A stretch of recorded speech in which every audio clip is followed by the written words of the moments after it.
Welcome back. Before we begin our spooky adventure tonight, remember to like the video, subscribe to the channel, and share this video with other horror enthusiasts to give us more motivation. I'd love to know where you're watching from and what time it is, so leave a comment below and cheer me on YouTube. Part 1. Point 1. The piece before approximately 2,000 words total. By Friday afternoon, my brain felt like a tab I couldn't close. Slack notifications stacked up like unread guilt. Emails came in with subjects like quick question that were never quick and following up. That always meant you missed something. The office lighting stayed the same no matter what time it was, bright, flat, and a little cruel. You could walk past the windows and see the sky turning gold outside, but inside it was all white ceiling tiles and recycled air. Emma texted me around 4, still on for the mountains. I stared at it longer than I needed to, the way you stare at an exit sign in a crowded theater. "Yeah," I typed back. "Just let me escape." When I finally got home, the apartment felt too quiet, like it had been holding its breath. Emma was on the couch with her legs tucked under her laptop, open hair, tied up in a messy knot that always meant she'd tried to relax and failed. She looked up and smiled anyway. "Long week?" she asked. "I think my inbox gained sentience," I said. "If I die, delete my browser history and tell Slack I'm out of office forever." She laughed, but it came out thin. We were both running on fumes, both pretending we weren't. That was the whole point of camping for us back then, one weekend, where the world couldn't reach through the screen and grab us by the collar. We ordered cheap, takeout, greasy Chinese from the place downstairs that always forgot the fortune cookies. While we ate, I started laying gear on the living room floor, like I was building a small, organized shrine to control tent sleeping bags, headlamps, lighter, first aid kit. Emma watched me for a minute, then reached down and flicked one of my neatly stacked carabiners with her fingernail. "You know you pack like you're preparing for the apocalypse," she said. "And you pack like you're going on a picnic," I shot back. "Why do we need 3 snack bags?" "Because I don't trust you not to get cranky," she said. "And because I like snacks." We traded those small, familiar jabs until the tension in our shoulders loosened. The dishwasher hummed in the kitchen, steady and mechanical like a distant engine. The AC kicked on, then off, then on again, never quite catching up to the damp heat outside. Somewhere in the building, a neighbor's TV leaked muffled laughter through the walls, a sound that felt wrong for how tired I was. It started to rain sometime after 9. Not a storm yet, just a soft pattering against the windows, the kind of rain that sounded like fingers testing the glass. Emma looked up, listening, and for a second her smile faded. "Appalachia's gonna be soaked," she said. "We've camped in worse," I replied, and I meant it. The Appalachian region in Virginia was our backyard. We'd done dozens of weekends out there. The rain came and went like it owned the place, and most of the time, it did. Still, as I zipped our packs and the rain thickened into a steady hiss, I had an odd thought, sharp, uninvited. If something went wrong out there, nobody would hear it over that sound. I didn't say it out loud. I didn't want to give it weight. Emma turned her laptop off and stretched. "Tomorrow," she said like it was a promise. Tomorrow, I agreed. And for a while, with the dishwasher humming and the rain tapping the window, tomorrow felt clean and harmless. We left before the sun, fully committed to being awake. The apartment hallway smelled like old carpet and someone's cooking from the night before. Our boots squeaked faintly on the tile near the stairs, where the maintenance guy always mopped too late. Outside, the air was cool and wet, the kind that made your lungs feel rinsed. Emma carried her pack like it weighed nothing. I carried ours like it contained all my anxiety compressed into nylon. "You sure you have everything?" she asked, watching me do my pocket check for the 3rd time. Knife lighter, headlamp, extra batteries, I said. Bandages, water filter. Your backup headlamp in the glove box. Your backup headlamp. I pointed at her. Don't start. She grinned, and I knew she couldn't help it.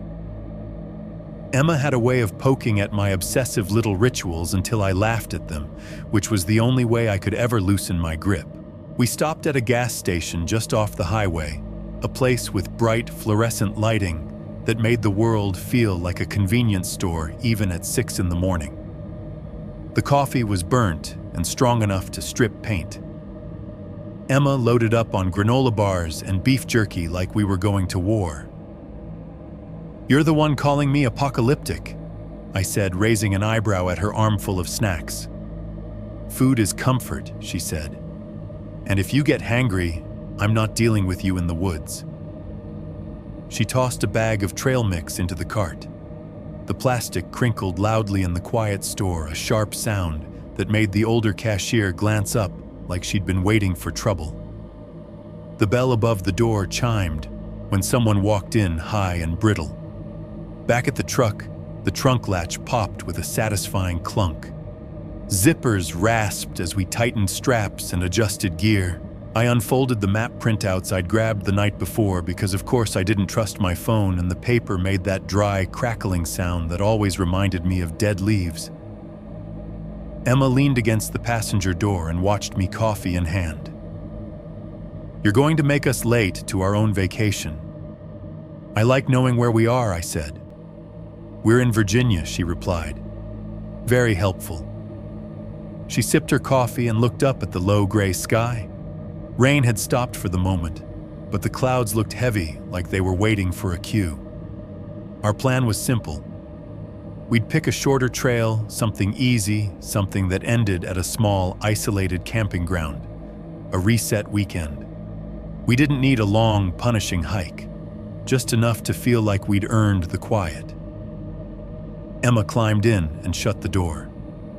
The sound of it, the firm seal, the heavy click, always made me feel safe in a way I couldn't explain, like shutting the outside world out with one motion. I started the engine. The truck rumbled, warm and familiar. For a few minutes we drove in comfortable silence, coffee steaming between us, the dashboard lights glowing softly, the world still half asleep. Then Emma reached over and squeezed my knee. "Hey," she said gently. "We're going to have a good weekend." I glanced at her and smiled. "Yeah," I said. "We are." And I believed it. The further we drove, the smaller the world became. Highway lanes narrowed into 2-lane roads. Streetlights disappeared. Houses spaced out, then vanished, replaced by thick stands of trees that pressed close to the pavement, as if they were trying to reclaim it. The fog got worse as we climbed, swallowing the bends ahead, so the road looked like it ended abruptly in white. The windshield wipers thumped back and forth, steady, hypnotic, just fast enough to keep the glass clear, just slow enough to let the mist creep in around the edges. Each pass left a squeak, a tiny complaint that got under my skin after the first half hour. Emma leaned her head against the window and watched the scenery dissolve and reappear. "This is why I love it," she said softly. "What the fog?" I asked. "The feeling that we're leaving everything behind," she said. "No emails, no coworkers, no noise." As if on cue, my phone buzzed once in the center console. I didn't pick it up. A few miles later, the cell bars dropped from 2 to 1, then to nothing. The little no service icon popped up like a closed door. "Good," Emma said. "No one can reach us." I should have felt relief. Part of me did. But another part, the part that always ran worst-case scenarios in the background, tightened slightly. We passed a faded Dollar General sign leaning crookedly on its pole. We passed county road potholes filled with rainwater that flashed silver when headlights hit them. We passed an old pickup truck with an AT sticker in the rear window, the white letters sun-bleached to near invisibility. The Appalachians rose around us like a wall of dark green, the trees thick and wet, their leaves shining like lacquer. The air changed to cooler, denser, carrying the smell of moss and soaked bark even through the vents. Then the radio started to die. At first, it was just a little static threading through the song like someone slowly turning a dial. Then the music warped voices stretching thin and wrong until it became nothing but hiss. I tapped the screen, switched stations, tried again. Each channel was the same static, a faint pulse of something underneath, then nothing. I turned it off. The silence in the truck was immediate and heavy, broken only by the wipers and the tires humming against wet asphalt. Emma yawned and pulled her hoodie tighter. "Spooky," she said, but she smiled when she said it, like it was a joke. I forced a laugh. "We'll survive." We drove deeper into the fog. Road signs came late and blurred. The GPS on my phone, even without service, tried to keep up, but the map froze for a second, then jumped, then froze again. For a moment, the little arrow that was supposed to be us spun in a slow circle, like it couldn't decide which direction was real. Emma didn't notice.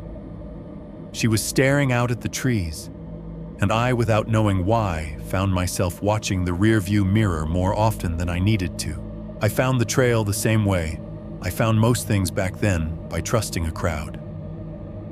The night before, I'd typed "easy trails, secluded campground, Virginia" into Google and clicked on the first result with a high rating. It had dozens of reviews, 5 stars over and over again, people talking about peaceful woods and quiet nights. A few photos of a small flat clearing a view through trees. Nothing dramatic. Hidden gem, never crowded, perfect for a one-night trip. Felt like we had the whole mountain to ourselves. Those words sounded like permission. Sitting in the truck now, fog pressing in around us, I scrolled through the page again at a red light that didn't need to exist out here, just a blinking caution signal over an empty intersection. The reviews looked harmless. The usernames were normal. The dates spanned years. It didn't feel like a trap. Emma leaned over my shoulder and read one out loud. "Great trail, easy hike, super safe." She snorted, as if the woods come with security cameras. I put the phone down. "It's a popular spot," I said. "We'll probably see people." "Good," she replied. "I don't want to be the only idiot in the rain." We turned onto a narrower road, the kind with no shoulder and trees so close they formed a tunnel. The fog thickened again. Rain started up light at first, then heavier, tapping the hood and roof with a sound like scattered pebbles. I took a breath and felt that old, familiar excitement, the one that came right before a trip, before a break from routine. If I'm honest, there was another feeling mixed in too. Something small and sour. The sense that we were heading toward a place that didn't care if we arrived or not. I ignored it because that's what you do when you want a weekend to be simple. You tell yourself fear is just imagination, just leftover stress. I looked at Emma at the way her eyes softened when she watched the trees slide past, and I told myself the reviews were right. The trail would be quiet. The campground would be empty. The rain would be annoying but manageable. It would be another normal weekend. And that's the thing that still makes my skin crawl when I think about it now. The mountain didn't feel dangerous at first. It felt like it was waiting. Part 1.2. The trailhead door, approximately 2,000 words total. The trailhead wasn't a parking lot so much as a suggestion. Just a widened patch of gravel off a county road bordered by wet weeds and a ditch that carried rainwater downhill in a thin, fast stream. No kiosk, no restroom, no cheerful map board telling you what to expect. Only a small wooden post with a faded marker nailed to it, washed out paint that might have been a trail name once if you squinted hard enough. The road itself felt abandoned. Fog sat low in the hollows and drifted in slow sheets across the asphalt like something alive and lazy. Every now and then a car would pass, but it sounded distant even when it wasn't tires hissing on wet pavement, then gone swallowed by the curve. I pulled our truck into the gravel with a crunch that sounded too loud in the quiet. The headlights washed over wet brush and the trunks of trees turning raindrops into brief sparks. When I shifted into park, the engine noise fell away, and the rain took its place, immediately tapping the roof in quick, impatient rhythms. Emma unbuckled and leaned forward to peer through the windshield. "Well," she said, "not exactly Yosemite." "That's the point," I replied, trying to sound confident. The trail entrance began at the edge of the gravel where the weeds gave way to packed dirt and roots. It disappeared into the trees so cleanly that it looked like the forest had simply decided to open a door. And there, parked along the roadside just beyond the pull-off, was the only other car.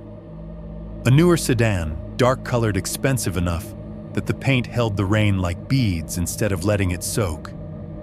It sat at a slight angle, nose pointed a little too far toward the ditch, like whoever parked it did it in a hurry or with shaky hands. The wheels were turned slightly, not straight.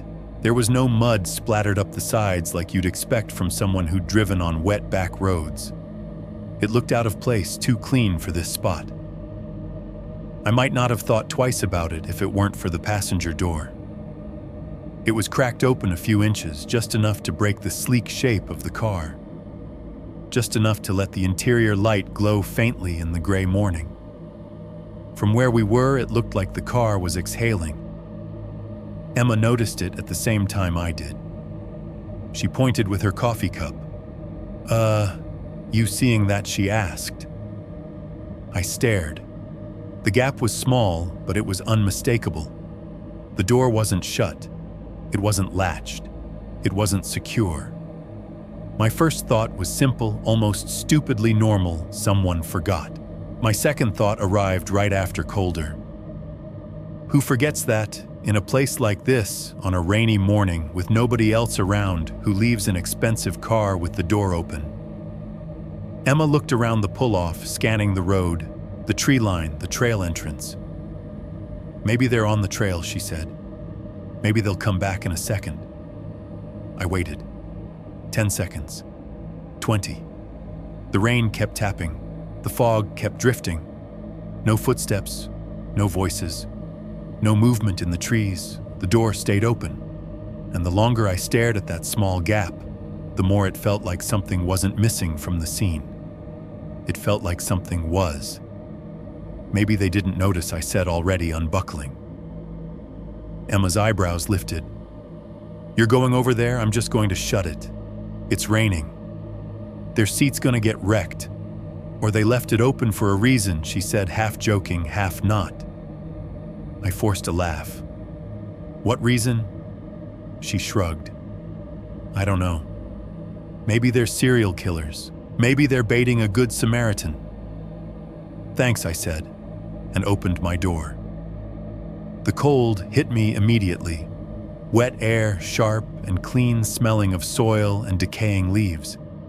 The rain wasn't heavy yet, but it was persistent fine needles that darkened my sweatshirt and made my hair cling to my forehead. I walked toward the sedan slowly.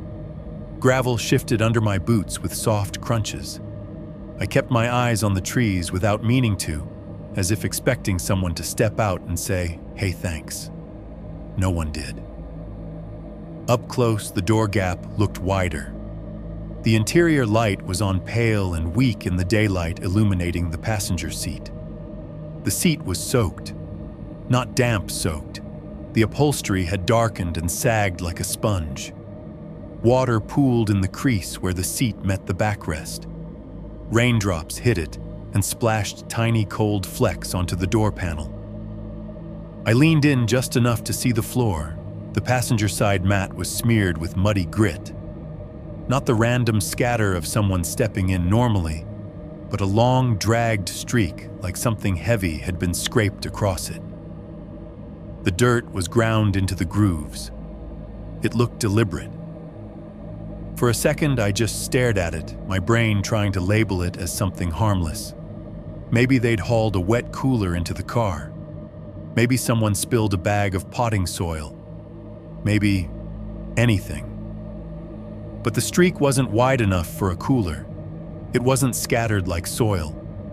It was a line narrow and dark ending near the edge of the seat, where water dripped steadily into the footwell. Then the smell hit me. It wasn't strong. It wasn't the kind of smell that makes you gag. It was worse than that subtle, easy to miss if you weren't paying attention. Like the faint metallic tang you get when you hold a handful of pennies, or when you bite your lip and taste blood without realizing you've done it. Wet iron. My stomach tightened, and I suddenly felt aware of how alone the pull-off was. How the trees pressed close. How the fog made the road feel farther away than it actually was. I looked around again. Still no one. The door, slightly ajar, shifted on its hinges as the wind nudged it. It made a tiny creaking sound, soft, almost gentle. I reached out and placed my hand on the edge. The metal was cold enough to sting slick with rainwater. Okay, I muttered to myself, and began to push the door closed. It didn't feel dramatic in the moment. Not at first. Just a door swinging inward, the gentle resistance of the seal, the quiet promise of closure. Then the sound happened. A sharp, clean click right beside my ear. Not the dull clunk of the door latching. Not the soft settling of rubber against metal. This was precise mechanical, and it came from inside the car, as if someone had pressed a lock button from the driver's seat. My hand froze mid-motion. The door was still partly open. The interior light flickered slightly, with the movement making the soaked seat seem to pulse. For a half second, my brain did the thing it always does. When reality goes off script, it tried to fix it. Maybe the car auto-locked when the door moved. Maybe the click was the latch, and it just sounded weird. Maybe it was my own keys shifting in my pocket. But the click had the wrong weight to it, the wrong location. It wasn't from the edge of the door, it was from deeper inside like a switch. And it was close. Too close. A cold ripple slid up my spine and I realized I'd been holding my breath without noticing. Slowly, so slowly, it felt like moving through thick water. I leaned in and looked across the interior. The driver's seat was empty. The steering wheel glistened faintly with moisture where fog had crept in. The dashboard was dark. No phone on the console. No jacket thrown in the back seat. No backpack. No sign anyone had been sitting there seconds ago. Just empty leather and rain light. The interior light made everything look wrong, too pale, too clinical.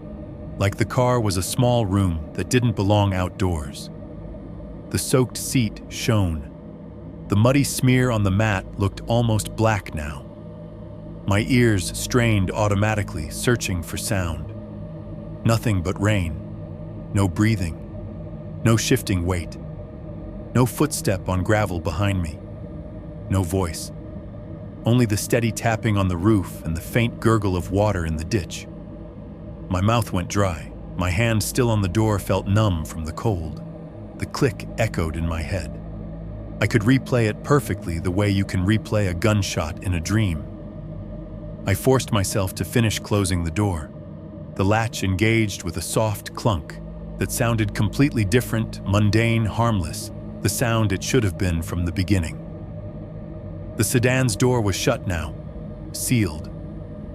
The interior light went out.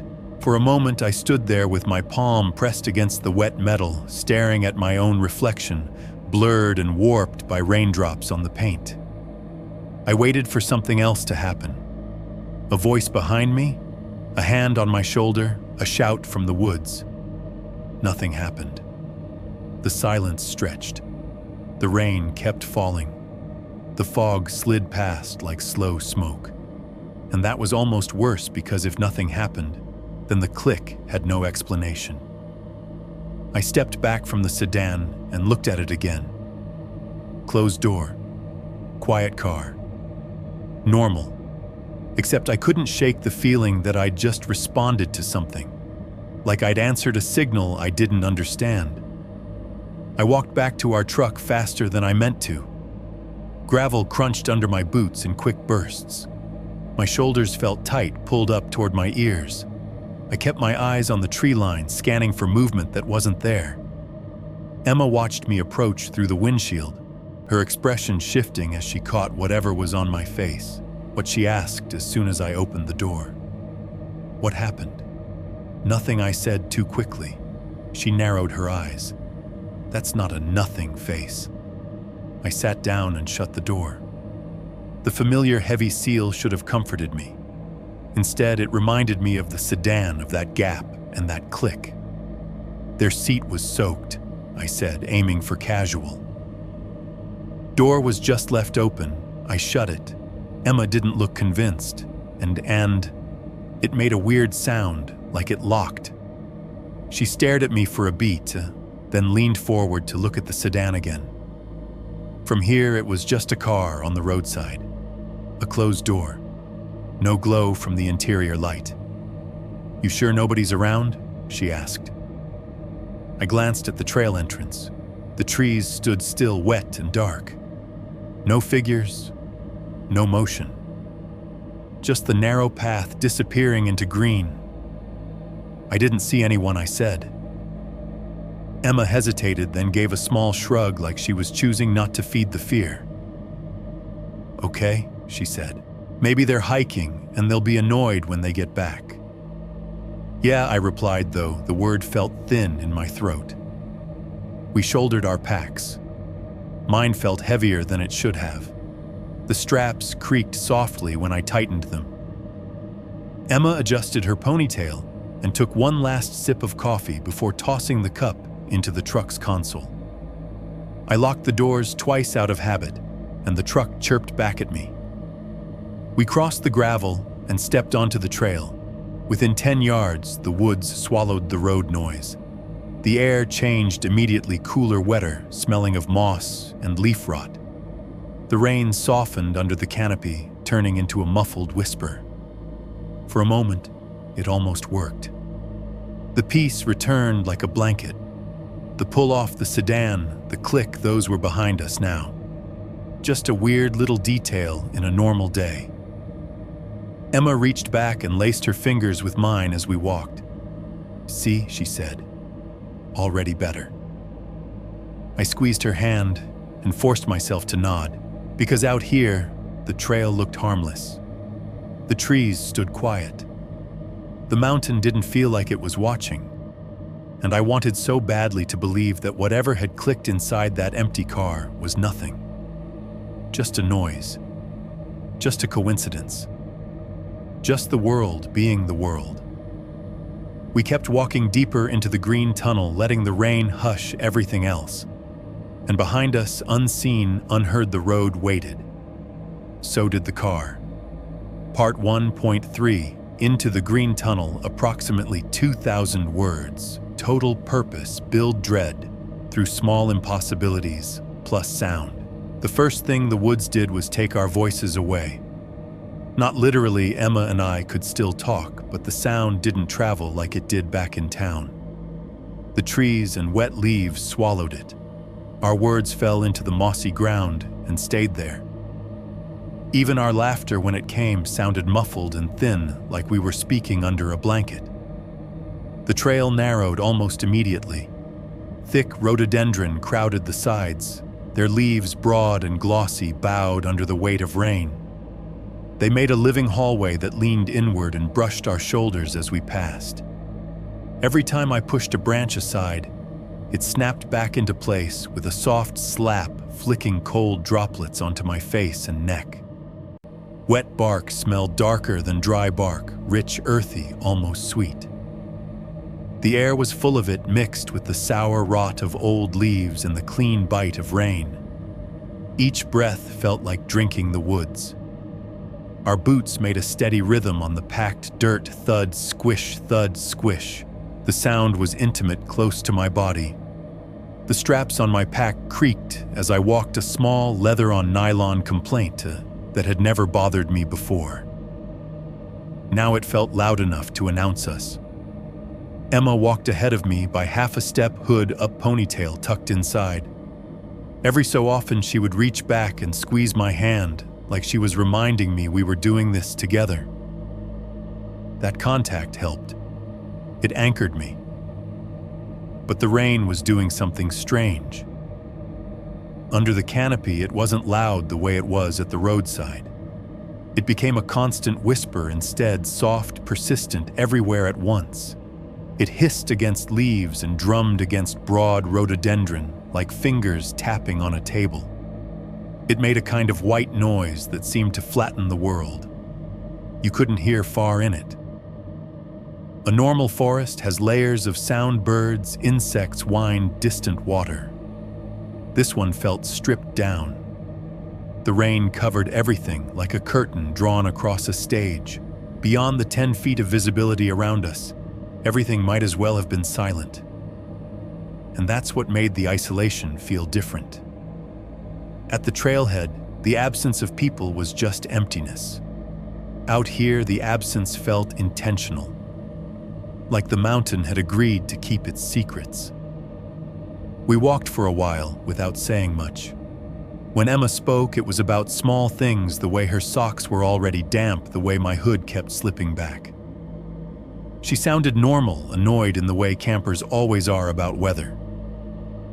I tried to match her, but my mind kept replaying that click. The way it had come from inside the sedan, sharp and specific. The way my body had reacted before my brain could make sense of it. The way the soaked passenger seat had looked like something had been pressed into it recently and then lifted away. I told myself not to spiral. We were only a few minutes into the hike. We were just tired. We were letting stress follow us into the woods like a stray dog. Still, I found myself slowing, then speeding up, adjusting my pace without realizing it, as if my body couldn't decide whether it wanted to stay close to the trailhead or get away from it. At one point, Emma stopped to adjust her pack straps. I stopped behind her, the world filled with rain and my own breathing. "Hey," she said, turning slightly. "You okay?" "Yeah, I lied. Just thinking about that car. It's probably nothing," she said, and there was a softness in her voice, an attempt to smooth the wrinkle. I nodded like I believed her. But as we started walking again, the woods pressed closer. The rhododendron walls tightened, the rain whispered, and the sense of privacy, the sense that we were hidden, sealed away, settled over me like a damp coat. It wasn't comforting. It was suffocating. We'd been hiking maybe 20 minutes when I heard it. It was faint at first, almost lost in the rain, one blunt impact sound, deep and hollow. Thunk. It didn't match any of the natural noises around us. A branch snapping usually had a sharp crack, a splintering edge. This sound was heavier, like something solid striking something else solid, like a door being pushed shut with a firm hand. I stopped walking without meaning to. Emma took 2 more steps before she noticed and turned back. But I listened. The rain filled my ears. Water dripped from leaves in slow, uneven taps. Somewhere close, a small stream burbled quietly, hidden behind brush. No second thunk. I tried to pinpoint where it had come from. Behind us, to the side, it felt like it had traveled through the wet air and then disappeared, absorbed by the forest, the way our voices had. "Did you hear that?" I asked. Emma frowned. She held still, head tilted slightly like a dog listening. For a second, her face softened into uncertainty. Like what she said. "A thunk," I replied. Like something I stopped myself before I said car door. Saying it felt like giving it shape. Emma shrugged, but it wasn't her easy shrug from earlier. It was careful. "Probably a tree," she said. "Or a rock falling." "It's wet." "Yeah," I said, even though the sound didn't feel like a rock. We started walking again, but I couldn't let it go. The trail was narrow and the brush thick. If someone was behind us, we would hear them, wouldn't we? Footsteps on wet soil, the rustle of leaves, the squeak of nylon. But the rain made all that uncertain. It masked. It softened. It turned the forest into a room with thick carpeting. I found myself looking over my shoulder. Not dramatically, just quick glances as if I was checking something mundane. Each time the trail behind us was empty, disappearing into fog and wet green. No movement. No shape. Nothing to justify the tension in my chest. Emma reached out and tugged my sleeve, a small gesture that meant, "Stop it." "Seriously," she said quietly. "Don't freak yourself out." "I'm not," I said automatically. But my voice didn't sound convincing, even to me. We kept going. The path climbed slightly, not steep yet, but enough to warm my muscles despite the cold rain. The rhythm of walking returned. The woods returned to being just woods. And then faintly, so faint, I wasn't even sure it was real, I heard it again. Not the thunk this time, but something else. A soft, quick sound, like a tiny click, swallowed immediately by the rain. I couldn't tell if it was a twig snapping or my own nerves inventing it. But my skin prickled all the same. Opened enough for the rain to hit. Opened enough for the rain to hit the ground harder. The soil there was darker, churned slick like chocolate frosting. Our boots sank slightly with every step. I watched Emma's footprints form behind her oval impressions with the clear chevron pattern of her hiking soles. Mine followed, wider, deeper. And then I saw the third set. At first I thought it was just a smear mud disturbed by water, but as my eyes adjusted, the shape became undeniable, a tread pattern that didn't match ours. It was narrower than mine, longer than Emma's, with a distinct crosshatch design that repeated at an even interval. It cut into the mud cleanly, like whoever made it had stepped with steady weight. It ran alongside our prints for 3 steps. Then it overlapped mine, as if the person had walked right behind us, placing their foot where I had just placed mine. My throat tightened. I stopped and stared down at the ground, my headlamp still off, but my eyes sharp in the gray daylight. Emma took a step, then noticed I wasn't moving and turned back. What she asked, her tone already tense. I pointed. "Look." She stepped carefully to the side and leaned in, squinting at the mud. I watched her expression change from confusion to realization. "That's not yours," she said. "No," I replied. My voice came out too quiet. Emma looked back down the trail, eyes scanning the muddy stretch behind us. The rain blurred the distance. The fog thickened between the trees. The prints behind us filled quickly with water, softening their edges, turning them into dark puddles. "How fresh?" she asked. "I don't know," I said, though my brain was already doing the math. If the prints were older, someone passed before us, they'd be partially filled, softened. If they were fresh, someone behind us, they'd be crisp. These were crisp. Emma straightened and looked around, turning slowly. Rhododendron wet trunks fogged the trail curling behind us. No person, no sound. Just rain and our own breathing. "Maybe they're from earlier," she said, trying to force normal into it. "Someone came through before us." "Then why are they overlapping mine?" I asked, and immediately regretted the question. Emma's lips pressed together. She didn't have an answer. The trail beyond the mud turned to rock again, a strip of flat stone that ran along the slope. I stepped onto it and looked back at the muddy patch. The third prints didn't continue. They ended there abruptly, as if whoever made them had stepped onto the rock and vanished. I stared at the edge where mud met stone, searching for any sign of continuation, anything to make it make sense. Nothing. The forest gave me nothing. Emma grabbed my hand. Her fingers were cold and slightly trembling. "Let's just keep moving," she said. We did. But as the mud patch disappeared behind us, I couldn't shake the sensation that we had just walked through a place where someone had been standing close enough to place their foot in mine, and that the rain had erased the proof before we could fully understand it. Another 20 minutes passed, and the trail began to climb in earnest. The ground grew rockier, the roots more exposed, the air thinner. Our breathing became louder, steady, but strained. Emma's cheeks flushed under her hood. We fell into the practical rhythm of hiking uphill. Watch your footing, pick your steps, keep moving. It almost helped. Physical effort has a way of narrowing your mind. It forces your attention into the present, the next rock, the next patch of slick leaves, the weight of your pack. For a while, the sedan and the click and the footprints blurred into the background like a bad thought you can outrun. Then Emma stopped at a switchback to catch her breath.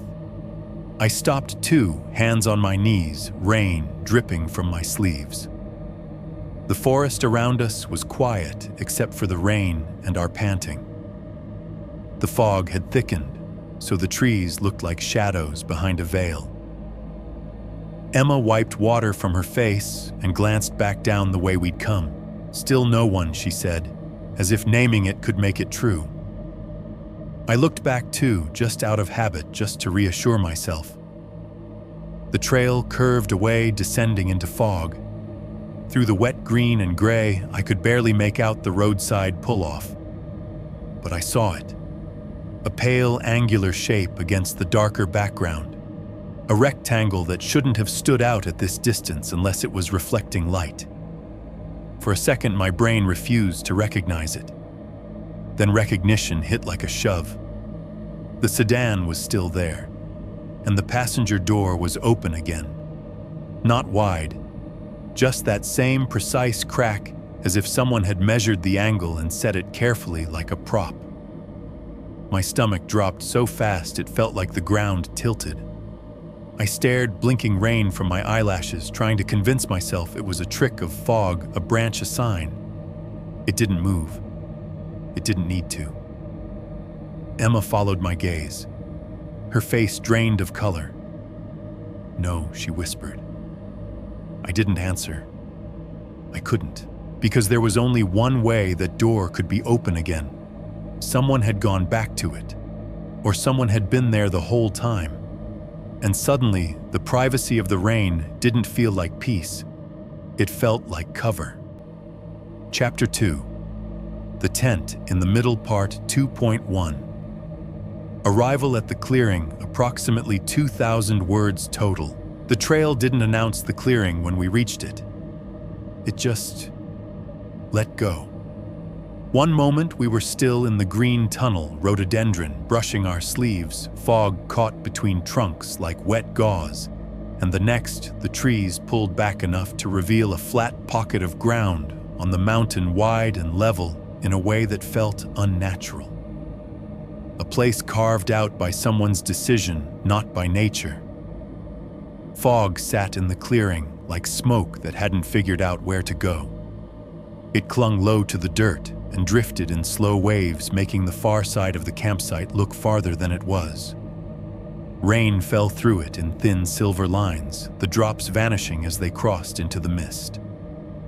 I expected the usual things you hear when you stop moving in the woods. Birds scolding you, squirrels throwing acorns like tiny insults, wind shifting through leaves. But when we stepped into the clearing, the only sound was rain and our breathing. No chatter, no flutter, no life. It wasn't that it was quiet in a peaceful way. It was quiet like a room after someone leaves it. Emma slowed beside me, eyes flicking across the open space. She didn't say anything at first. She didn't have to. Her posture did it for her, the slight stiffening of her shoulders, the way her hand tightened around the strap of her pack. It feels... She started. Yeah, I said softly before she could finish, because I knew what she meant. Clean. Not clean like sanitized. Clean like untouched. Like we were the first people to step into it in a long time, despite the fact that this trail had dozens of reviews and a reputation for being popular. The ground was packed damp, dark brown, but it wasn't torn up with footprints the way most campgrounds are.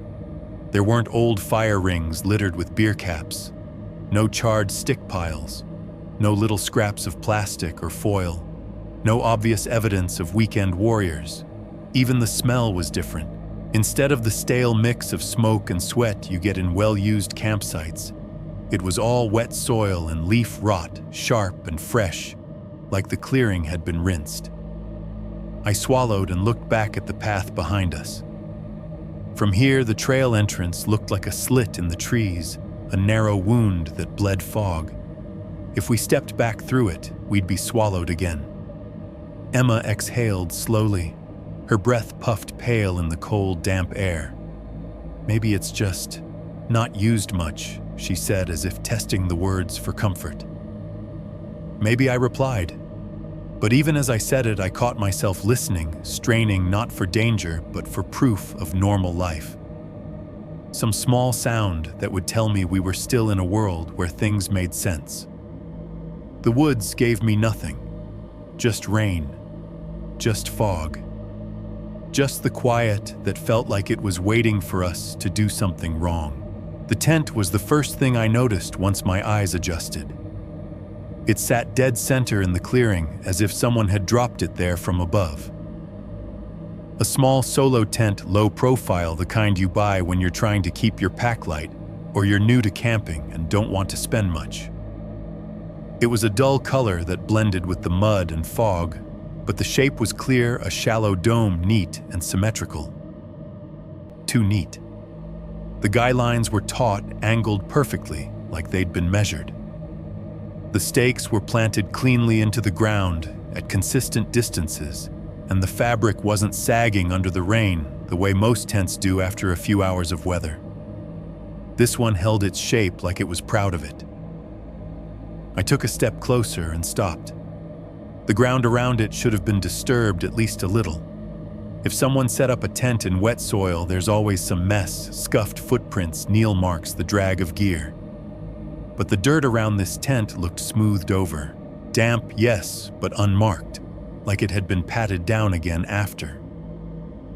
Emma caught up beside me and stared at it. "Someone's already here," she said, her voice low. "Looks like it," I replied. But something about it didn't feel like a normal campsite. If you're camping, your gear spills out. It spreads. It makes a nest. Even minimalists have stuffed boots by the entrance, a pack leaned against a tree, a rainfly tossed over a branch. A campsite feels lived in. This tent felt placed, like a signpost, like a marker you were meant to see. Rain tapped softly on the tent fabric. Tick, tick, tick. The sound was delicate, almost soothing, except it wasn't. In the fog-muted clearing, the taps sounded amplified. Each drop was a tiny knock. I tried to spot movement, someone shifting inside maybe, or the faint silhouette of a headlamp beam. Nothing. The tent's surface didn't stir. The zipper line down the front was fully closed, the pull tab positioned neatly at the bottom. Emma leaned closer, squinting at the seams, as if she could read something there. "Do you think they're in there?" she asked. "I don't know," I said. The answer tasted wrong, because if someone was inside, they were staying very still. And if no one was inside, then why was it set up so carefully in the center of the clearing, like a statement? Behind me, the trail entrance sat quiet and narrow. The fog crawled low, and the tent didn't move. It just waited, taking rain like it could take anything else too. It wasn't just the tent. It was the things around it, small details that didn't add up, like the campsite had been decorated by someone who knew what camping looked like but didn't know how it felt. Near the front of the solo tent, placed side by side with their toes pointed toward the zipper, was a pair of men's shoes. Not hiking boots, not trail runners, just ordinary sneakers, dark plain, the kind you could buy at a big box store. What made my stomach tighten was how dry they looked. The rain had been coming down on and off all morning.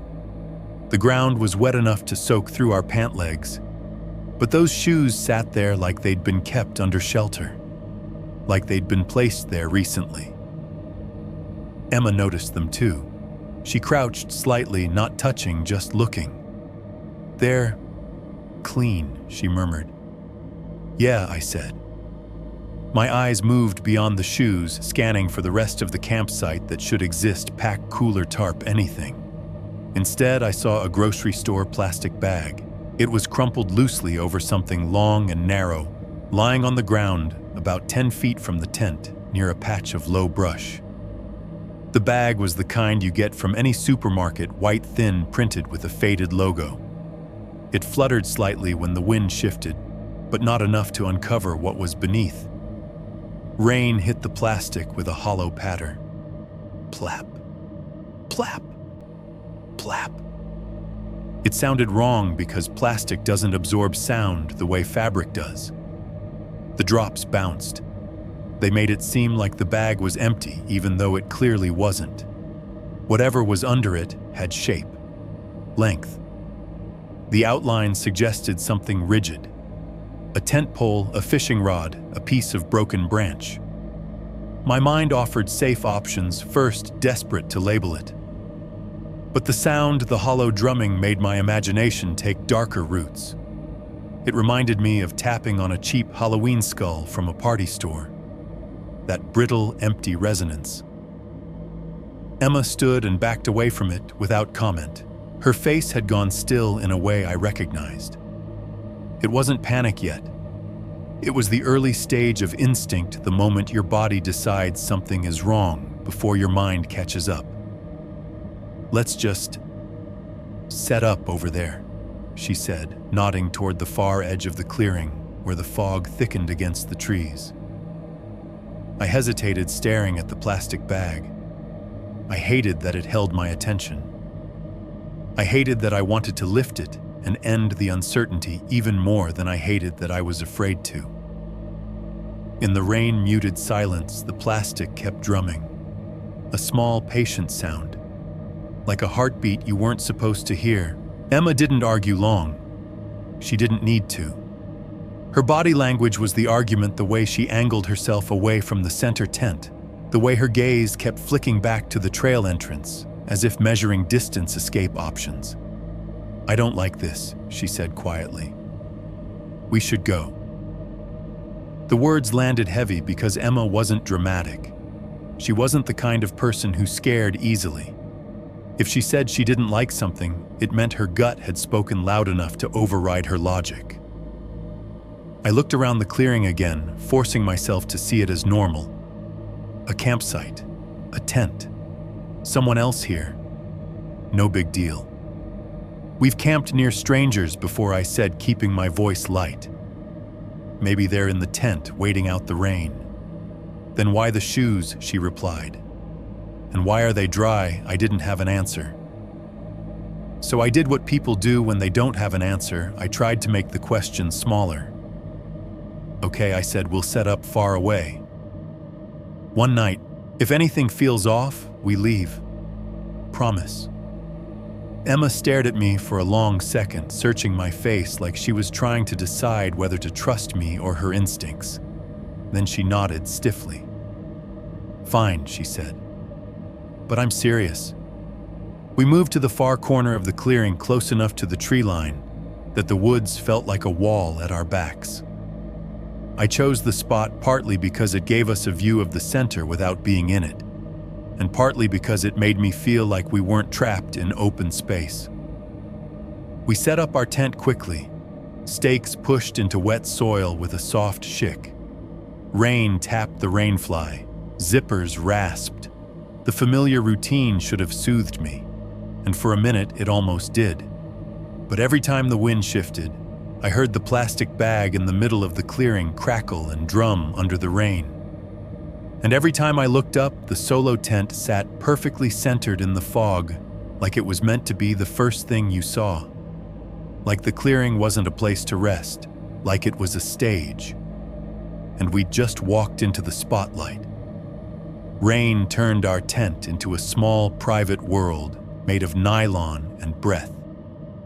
The moment we zipped ourselves inside, the outside stopped feeling like a place and started feeling like pressure. The rain hammered the rainfly hard enough that it became a constant roar, like white noise cranked to the point where it erased distance and direction. It drowned out everything else: the tree line, the center tent, the strange plastic bag, the uneasy shape of the clearing. Emma peeled off her damp socks and wrung them out over a plastic grocery bag we'd brought for trash. Water dripped in steady beats. Her fingers were stiff with cold. I did the same, rubbing warmth back into my toes until they prickled. We ate sitting cross-legged in the cramped space, our knees bumping, shoulders brushing. The food was mundane granola bars, beef jerky, a peanut butter sandwich mashed into something closer to paste. Comfort food, by necessity. We kept our headlamps dimmed to their lowest setting, partly to save batteries, partly because bright light made the tent feel even smaller and more exposed. In the low glow, the inside of the tent looked like a warm, amber cave. For a while it worked. We talked quietly. Not about the center tent, not about the dry shoes, not about the passenger door that had opened again behind us like a dare. We kept it normal on purpose, complaining about wet sleeves, joking about how we'd look like drowned raccoons in photos, making little plans for the morning. Every once in a while, I paused mid-sentence without realizing it, listening. The rain was so loud it felt like it should be vibrating through the tent poles. It made the world outside sound unreachable. Emma noticed the pauses. She didn't call them out. She just reached for my hand sometimes, a gentle squeeze that said, "Stay here. Stay with me." Then under the rain, something shifted. At first I thought it was my imagination catching on a pattern. But there it was again, faint and soft, almost polite voices. Two of them, maybe three. Muffled by the downpour, flattened by wet leaves. Not close enough to hear words. Not far enough to dismiss. Emma froze with a piece of jerky halfway to her mouth.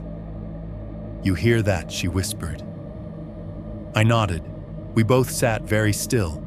With the headlamps dimmed and the rain roaring, it felt like we were hiding in the dark from something that already knew where we were. My stomach tightened. My mouth went dry. I tried to locate the voices by the way the sound changed when I tilted my head. It didn't. The rain ate the direction. The voices came again, closer this time, but still smeared into nothingness. It wasn't shouting. It wasn't laughter. It was the kind of conversation you'd have on a sidewalk with someone you'd known a long time, calm, casual, unhurried. Emma leaned toward me, lips near my ear.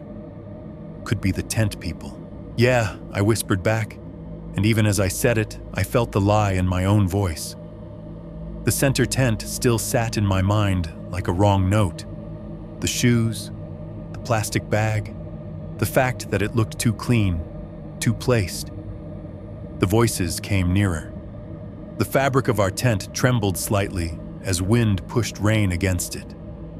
My headlamp beam shook in my hand. Then I heard something else, a faint scuff, a weight shifting on wet ground. The next sound was so close it made me flinch, a soft tap against our tent wall. Not a knock. More like an accidental brush, a fingertip grazing nylon. Emma's eyes widened. Her breathing went shallow. I didn't think. I reacted. I crawled forward and hooked my fingers into the zipper pull. The teeth rasped as I opened it, an inch, then two, then three, enough to see. The first thing I saw was denim. Two pairs of knees bent, pressed into the wet ground, less than a couple feet from the entrance of our tent. They were kneeling as if they'd been about to pray, as if they'd been waiting in that position for the moment we looked.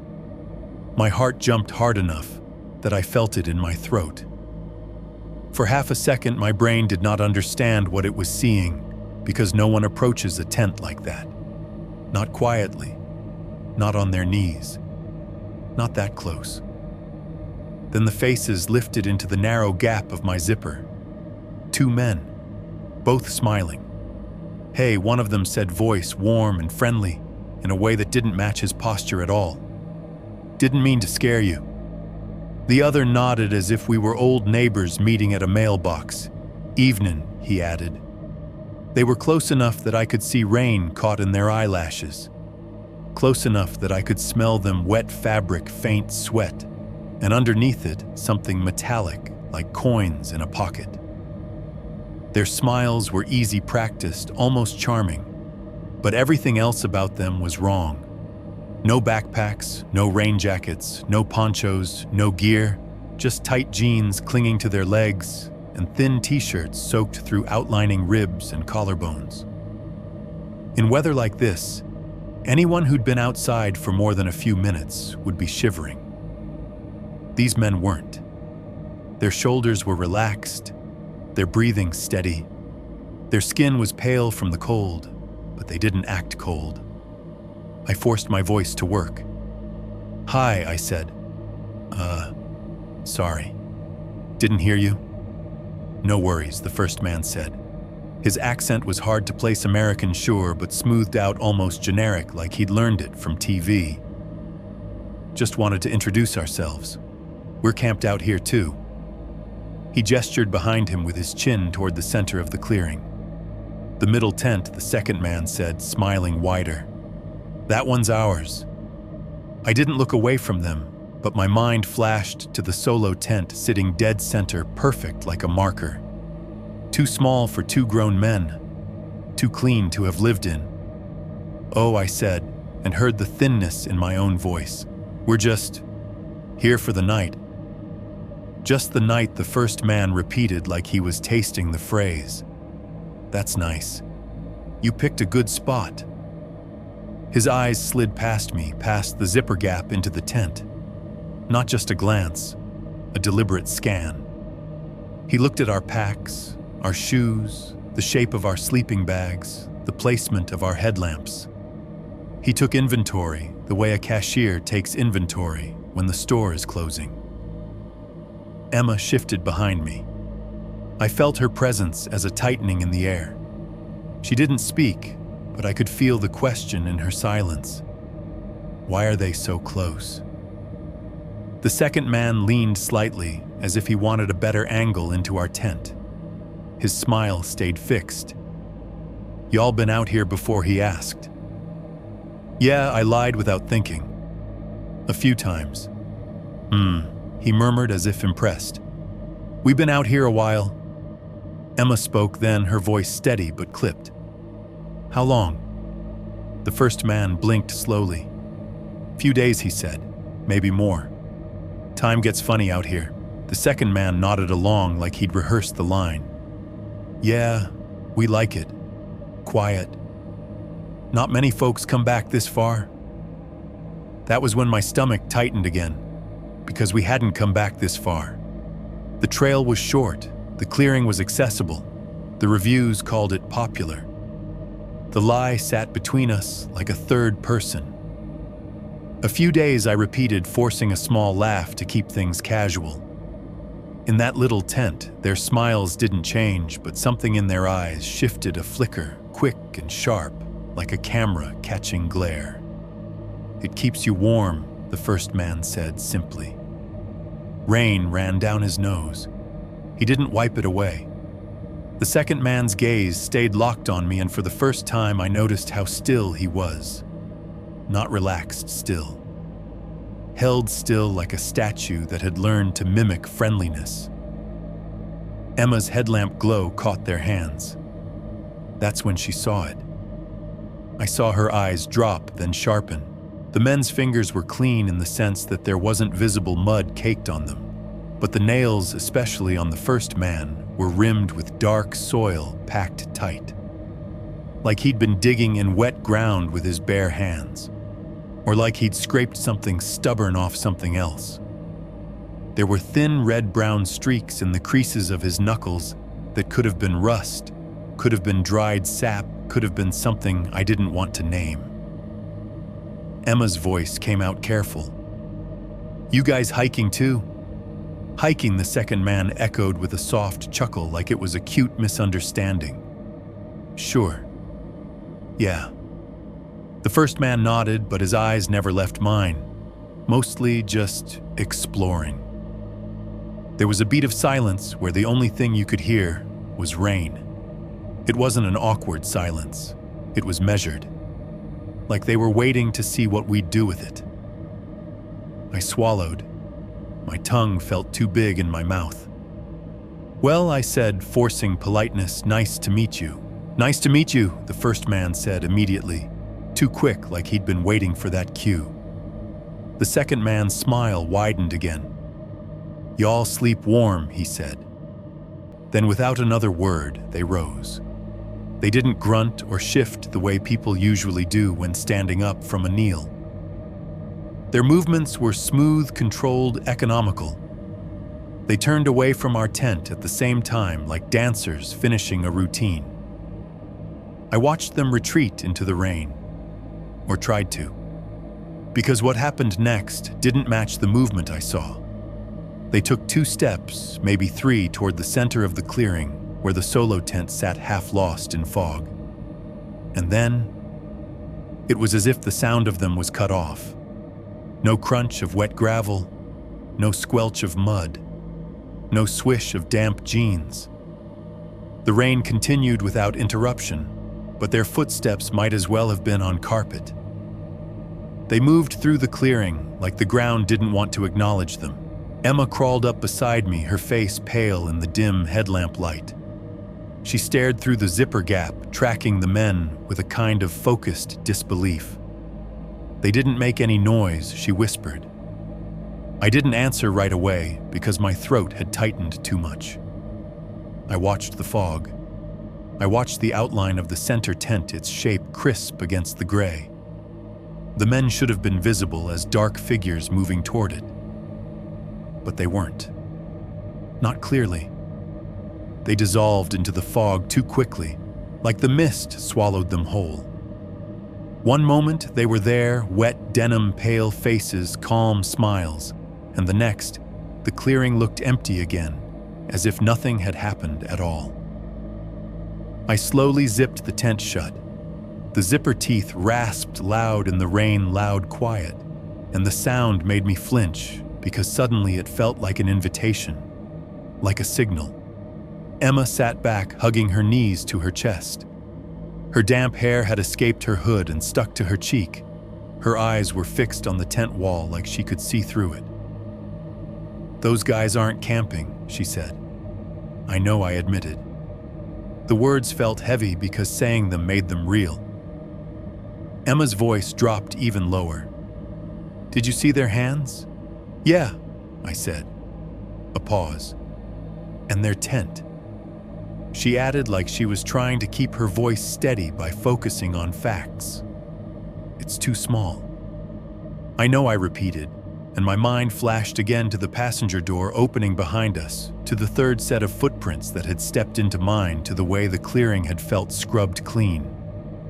Outside, the rain hammered on nylon. The sound filled every corner of the tent.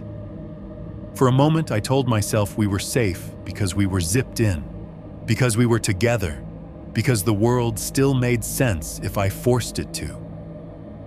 Then faintly, so faint, it almost blended into the rain, I heard something from the direction of the center tent. A soft rasp, a zipper moving slowly. Emma heard it too. Her eyes snapped to mine. We didn't speak. We just listened, both of us suddenly understanding the same terrible thing: the men had left our tent without sound. But something in the clearing was still moving. We sat in the tent for a long time after they left, listening to the rain like it was trying to tell us something. Emma kept her knees drawn up to her chest, arms wrapped tight around them. In the dim headlamp glow, her face looked sharper, the shadows under her eyes deeper. She stared at the nylon wall as if she could see the clearing through it, as if watching hard enough would keep the men from coming back. I wanted to say the right thing, something reassuring, something that would make her shoulders drop again. Instead, what came out was the truth I didn't want to admit. "We can leave," Emma said finally, voice low and controlled. "Right now. We can just pack up and go back down." The idea hit me like a cold splash. My first reaction was relief, yes, go run, don't be stupid. But then another part of me pushed back, stubborn and embarrassed. The part that hated the idea of being scared off by two weird guys. The part that wanted the weekend to stay ours. "It's dark," I said, and I immediately hated myself for how practical it sounded. "And it's raining hard. The trail's slick. We could slip. We could get lost." Emma looked at me slowly. "So we're safer here," I didn't answer right away. Outside, rain hit the tent in a steady, relentless pattern.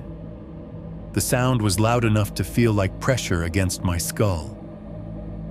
Every few seconds, water ran down the rainfly in a thicker sheet, making a brief, rushing hiss, then returning to the smaller taps. I pictured the trail, the mud patches, the exposed roots, the fog. I pictured Emma slipping, twisting an ankle, being stuck out there with no signal. I pictured the passenger door open again at the trailhead, waiting. "I think," I said carefully, "if we stay alert, we can make it through one night. Then we leave first thing in the morning." Emma's eyes narrowed. "Alert how? By listening to rain all night. We'll keep the headlamp ready," I said. "Knife near me." I cut myself off because the plan sounded thin even as I spoke it. Like a kid promising a blanket could stop a monster. Emma didn't argue immediately. She just stared at me like she was weighing me against her instincts. Finally, she exhaled. "One night," she said, "but if I tell you we leave, we leave. No debate." "Okay," I said quickly. "Promise." We changed into dry layers as best we could, though nothing felt truly dry in that damp cold.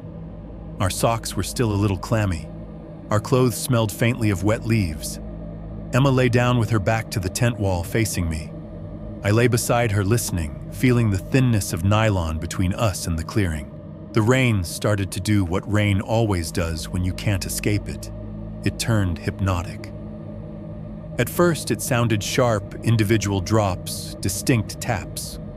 Then, as my mind tired, it became one continuous hush, like distant applause.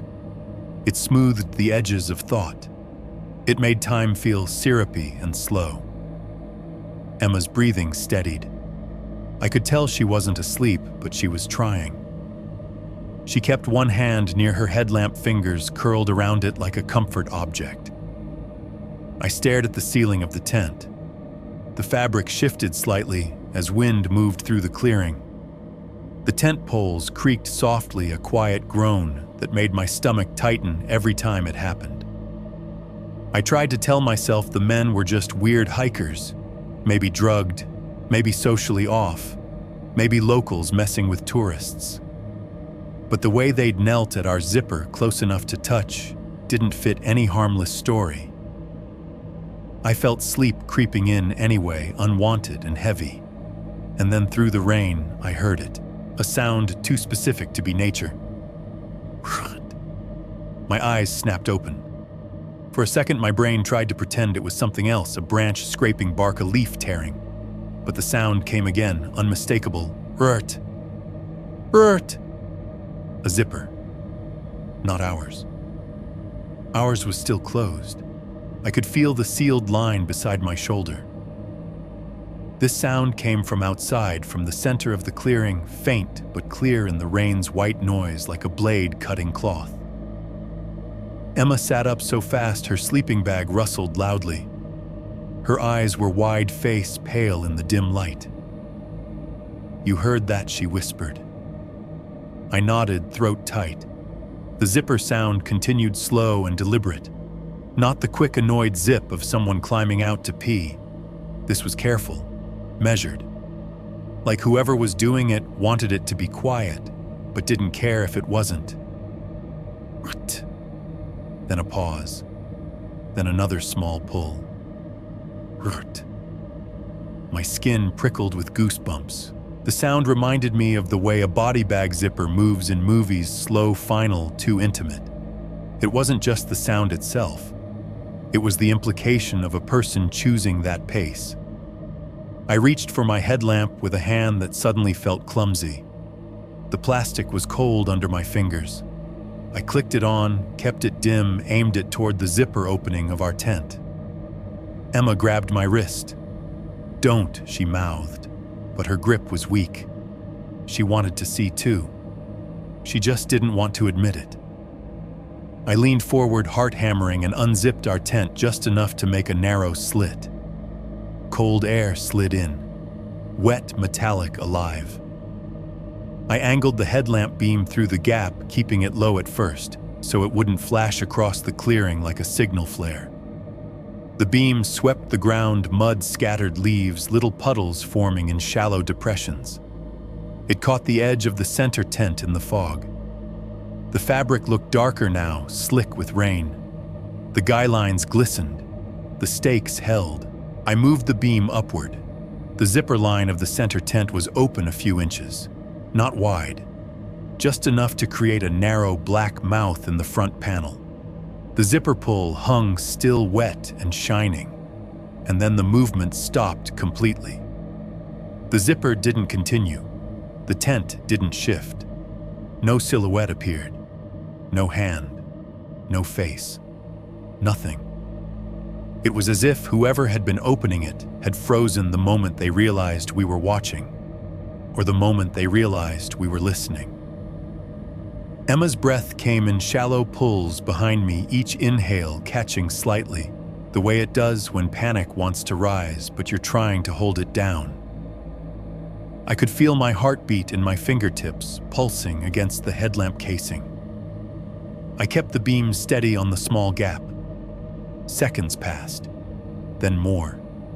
Rain drummed, fog drifted, nothing moved. My mind did what it always did in fear. It filled the gap with possibilities. A face inches from that opening. Eyes watching us from inside. Someone holding their breath, waiting for us to relax. I thought of the men's calm smiles, their rehearsed voices, their hands, the way they'd vanished into fog. I lowered the headlamp slightly and scanned around the center tent for gear. There was still nothing.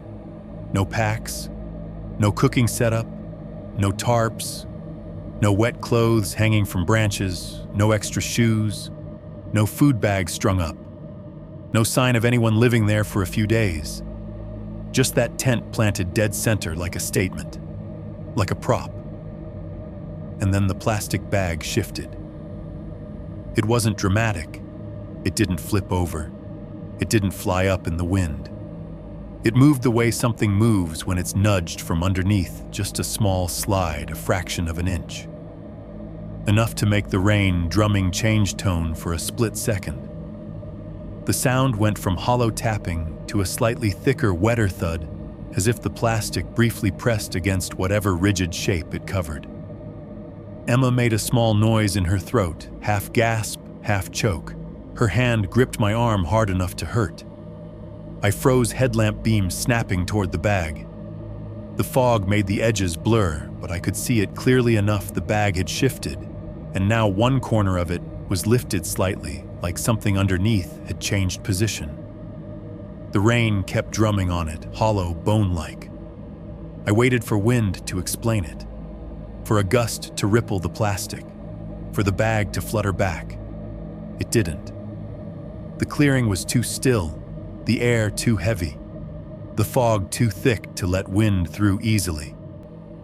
The only thing moving was the rain, and the slow, deliberate sense that whatever was out there had just reminded us it wasn't only a tent we should be afraid of. It was the idea that the clearing had been arranged, that the center tent existed for a reason, that the men had approached us like friendly locals because friendliness was just another way to get close. Emma's lips were near my ear, now trembling. "Please," she whispered. "Please tell me we're leaving." I didn't answer immediately, because the part of me that wanted to pretend it was nothing was still fighting for air. But as I stared into that small black opening in the center tent, open a few inches, perfectly still, like an eye half-lidded, I realized something that made my stomach turn. If someone was inside that tent listening to us, they weren't camping. They were waiting. Chapter 3. The Empty Tent, Part 3.1, Bathroom Break, approximately 2,000 words total. I woke up wrong. Not from a sound, not from a nightmare. I could remember just that sudden, hard certainty in my chest that something had shifted while I slept. The kind of wakefulness that doesn't rise gradually, but snaps on like a light switch. 1 second I was gone, the next I was staring at the dark nylon ceiling of the tent, with my heart already halfway to panic. Rain still hammered the rainfly. It hadn't let up.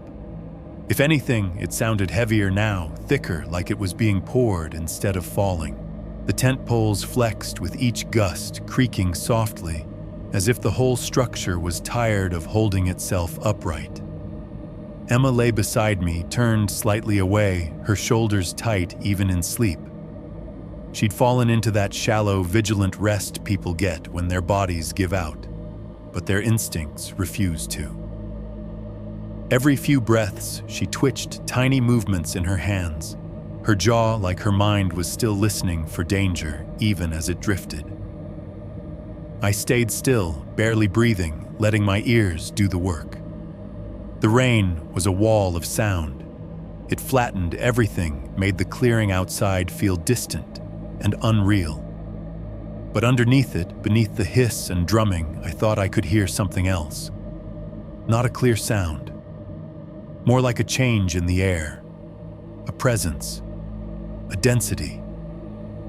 It felt like the difference between being alone in your apartment and realizing someone is standing in the hallway outside your door.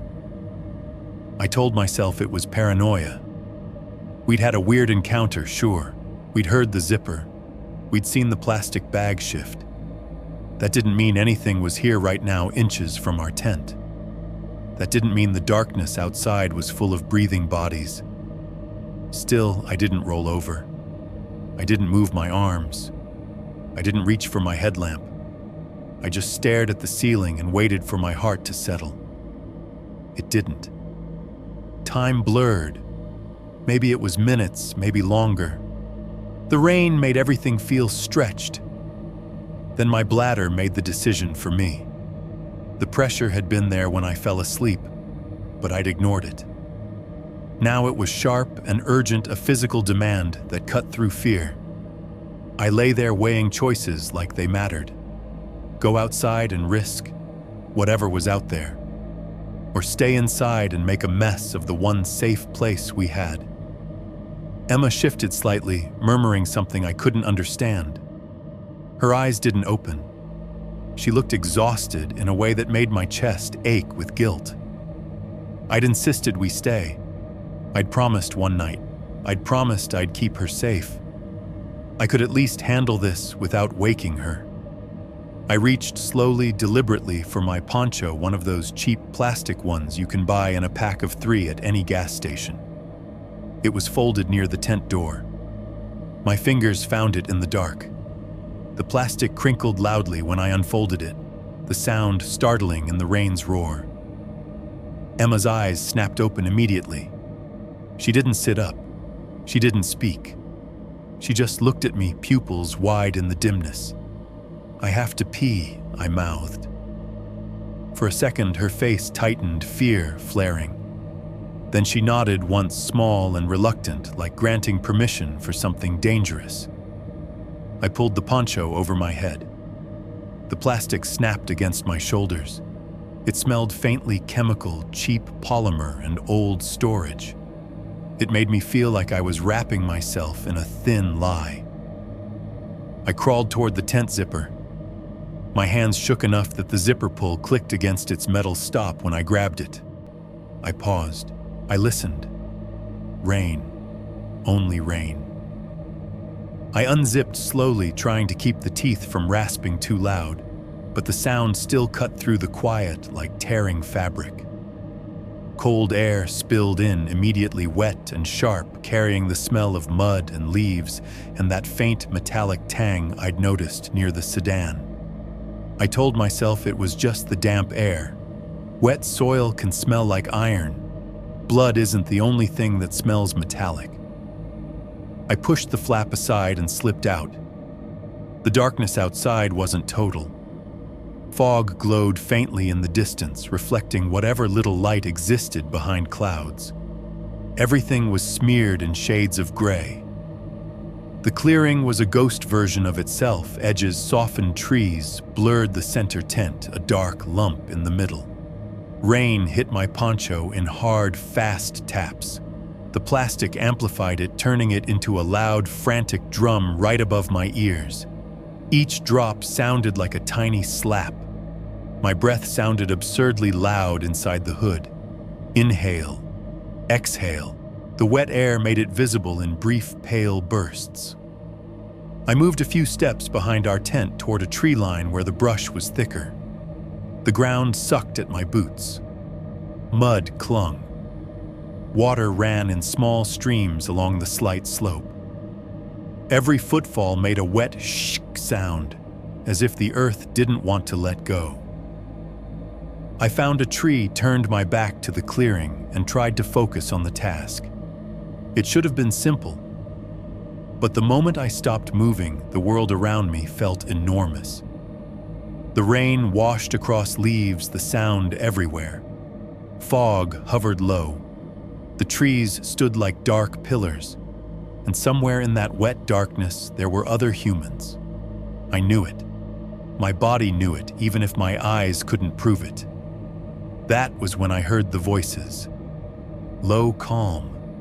Just under the rain. Not close enough to understand, not far enough to ignore. At first they seemed to come from behind me, deeper in the trees. Then, when I turned my head, they seemed to shift, sliding around the clearing like the sound was circling. Rain makes direction meaningless. It bounces off leaves and mud and tree trunks and returns to you in distorted echoes.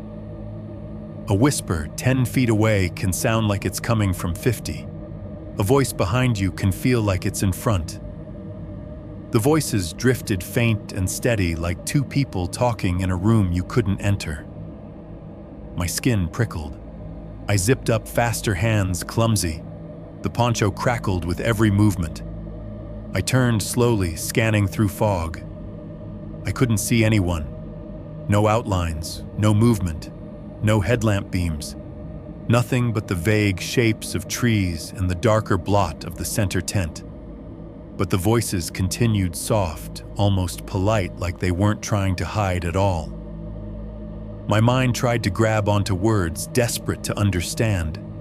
All I caught was a rhythm, a calm cadence, the kind of tone you use when you're not afraid of being overheard.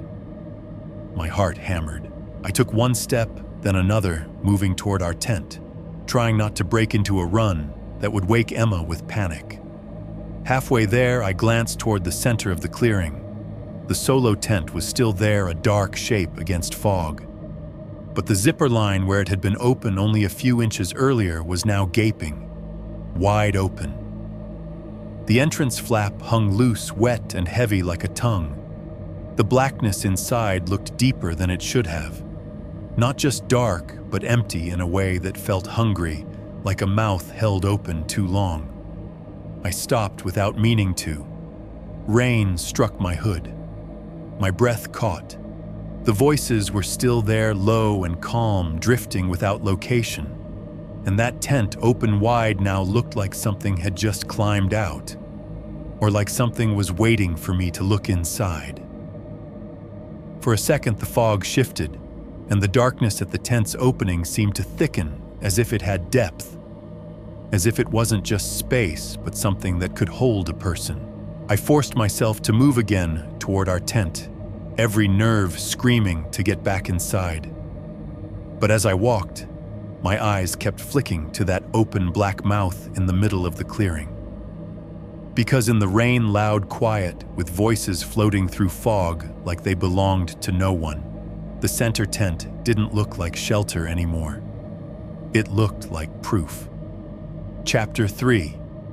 The Empty Tent, Part 3.2. I go, look, approximately 2,000 words total. I should have gone straight back into our tent. That was the smart move. The move that kept Emma safe, kept us together, kept our bodies zipped behind nylon while we waited for morning. The center tent was not our problem. The voices weren't our problem. The plastic bag wasn't our problem. But the zipper was open. Wide open now. And the longer I stared at that dark mouth in the fog, the more it felt like an unfinished sentence, like something the night was insisting I read to the end. I told myself I only needed to confirm one thing, whether the men were inside. If I could see them even just as shapes, then at least we'd know what we were dealing with. At least it would be human fear, not that shapeless dread that turns your imagination into a weapon. I glanced back at our tent. The outline was a darker shadow near the tree line. Emma was inside waiting, trusting me to come back. I took a breath that didn't feel like it reached the bottom of my lungs. Then I stepped into the clearing. The first step felt like stepping into a spotlight. There was no actual light, just gray fog and rain, but exposure isn't always about brightness. It's about openness. The clearing offered no cover, no brush to hide behind, no trunks, close enough to press your back against. It was a flat, wet stage, and I was the only actor moving. My boots sank into the mud with a slow, ugly suction. Shk! I lifted my foot, and the earth resisted, as if it wanted to keep me. When it let go, it did it with a wet pop. Plop. Every step made sound. Not loud, but intimate, wet, and undeniable. It felt like the clearing was recording me. Rain hit my poncho like a frantic drummer. It amplified every drop, turning the weather into a constant, nervous applause. Inside the hood, my breathing sounded too big for the space. Each inhale fogged the plastic near my mouth.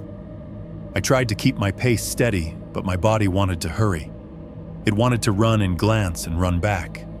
A quick look, then safety. Except nothing about this felt quick. The fog shifted around my legs as I moved. The center tent grew larger, looming out of the gray like a crouched animal. Its entrance flap hung open, heavy with water, the fabric darker where it was soaked. The opening was black. Not shadow black. Void black. As I got close, the smell intensified. That metallic tang, again pennies in a wet fist mixed with damp nylon and the sour rot of leaves. It threaded into my nostrils and sat there stubborn. I swallowed against it, tasting rainwater and fear. I stopped a few feet from the entrance. The zipper pull hung at one side, still wet, still shining faintly. The teeth of the zipper looked like pale little bones in the gray light. I tilted my head, listening hard. The voices had faded, or the rain had swallowed them. Either way, I couldn't hear anyone breathing inside. No shifting, no rustle of sleeping bags, nothing. My brain offered another safety story. Maybe the men went out to pee. Maybe they're in our direction now. Maybe they opened it to air it out. I hated how quickly my mind tried to normalize danger. I leaned forward, keeping my hands close to my body, and used the edge of my headlamp beam, dim low, to peer inside. The first thing I saw was empty floor. Just mud-stained nylon, damp and wrinkled. No sleeping bag, No rolled pad, no pack propped in the corner, no water bottle, no trash, no food wrappers, no flashlight, no spare shoes. Nothing that said a person has been living here for days. It wasn't a campsite. It was a shell. The interior was too clean in the wrong way, like a room that had been stripped. Even minimalist campers leave traces, a scuff, a crumb, a stray hair. This tent held nothing, but the smell inside was stronger, concentrated, as if the fabric had absorbed it and was slowly releasing it into the night. Metallic and damp and faintly sweet at the edges. I shifted closer, crouching slightly, careful not to touch the fabric. My headlamp beam traced the seams, the corners, the floor. That's when I noticed the mud. There was a line in it, not a footprint, not the random smear of gear being dragged in. A narrow scrape straight enough to suggest something heavy had been pulled across the ground. It ran from the back of the tent toward the entrance, then vanished into the churned wetness outside. My stomach tightened so hard it hurt. I stepped sideways, careful, and followed the scrape line with my eyes beyond the tent threshold. Outside in the mud of the clearing, the scrape continued for a few feet. Then it curved toward the tree line, the direction of the brush where the plastic bag lay. My headlamp beam caught something darker mixed into the soil near the entrance. Not a pool, not a horror movie splatter. Just a stain, small, irregular, the kind you could almost convince yourself was rust or old leaf tannin. Almost. But I'd cut myself shaving before. I'd bitten my lip. I knew that color when it dried into fabric, and the smell matched it. Rainwater ran through the stain, thinning it, dragging faint reddish-brown threads into the mud like veins. My mouth went dry. The inside of my hood felt too tight. The clearing seemed to widen around me, giving me more space to be alone in. I should have backed away then. I should have turned and run to our tent, grabbed Emma, and left everything behind. Instead, I stared like a man trying to solve a puzzle with his eyes. Something heavy had been dragged. Something that left a scrape and a stain. Something that didn't belong in a campsite. Behind me, the rain continued its relentless drumming on my poncho. It sounded louder now, like it wanted to cover my thoughts. My hand moved without permission. Not to touch the stain, God no, but to steady myself against the tent frame as I shifted my weight backward. I didn't even realize I'd gotten that close. My knuckles brushed the tent fabric. It was cold and wet, slick as skin. I jerked my hand back immediately, heart punching up into my throat. And that's when it happened. The tent moved. Not from wind, not from rain, not from my touch, because my hand was already away. The fabric of the entrance, right beside the open zipper, pressed inward from the inside, bulging toward me in a slow, deliberate push, like a palm flattening against nylon. For a split second, the shape was unmistakable, the broad curve of something behind the fabric forcing it outward, testing it. My brain screamed hand. My body reacted before thought. I stumbled backward, boots slipping in mud. My headlamp beam jolted wildly, painting the clearing in frantic flashes, fog-ground tree trunks, the plastic bag's pale gleam. The tent fabric held that inward pressure for a heartbeat longer, then released. It snapped back into place with a soft, wet slap. Silence. Not the absence of rain, the rain still hammered, but a silence in the way the world paused. Like whatever had pushed from inside the tent was now listening again, holding its breath.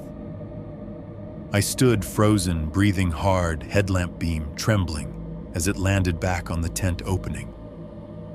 The interior was still empty. No silhouette, no movement, no second push. Just blackness and wet nylon, and the scrape line leading away like a finger pointing into the trees. My hands shook so hard, my fingers went numb. The metallic smell clung to my nose. I backed away slowly, one step at a time, refusing to turn my back on the tent, refusing to give the darkness inside the satisfaction of my fear. When I reached a safer distance, I finally spun and ran toward our tent, mud sucking at my boots, rain slapping my hood, the clearing swallowing my footsteps in its wet mouth. Behind me, the center tent stayed open, and if it moved again, I didn't look back to see. Chapter 3. The empty tent are 3.3. There behind us, approximately 2,000 words total. I hit our tent like it was the last safe thing left on the mountain. My boots slid in the mud near the edge of the clearing, and I caught myself on a wet root nearly going down.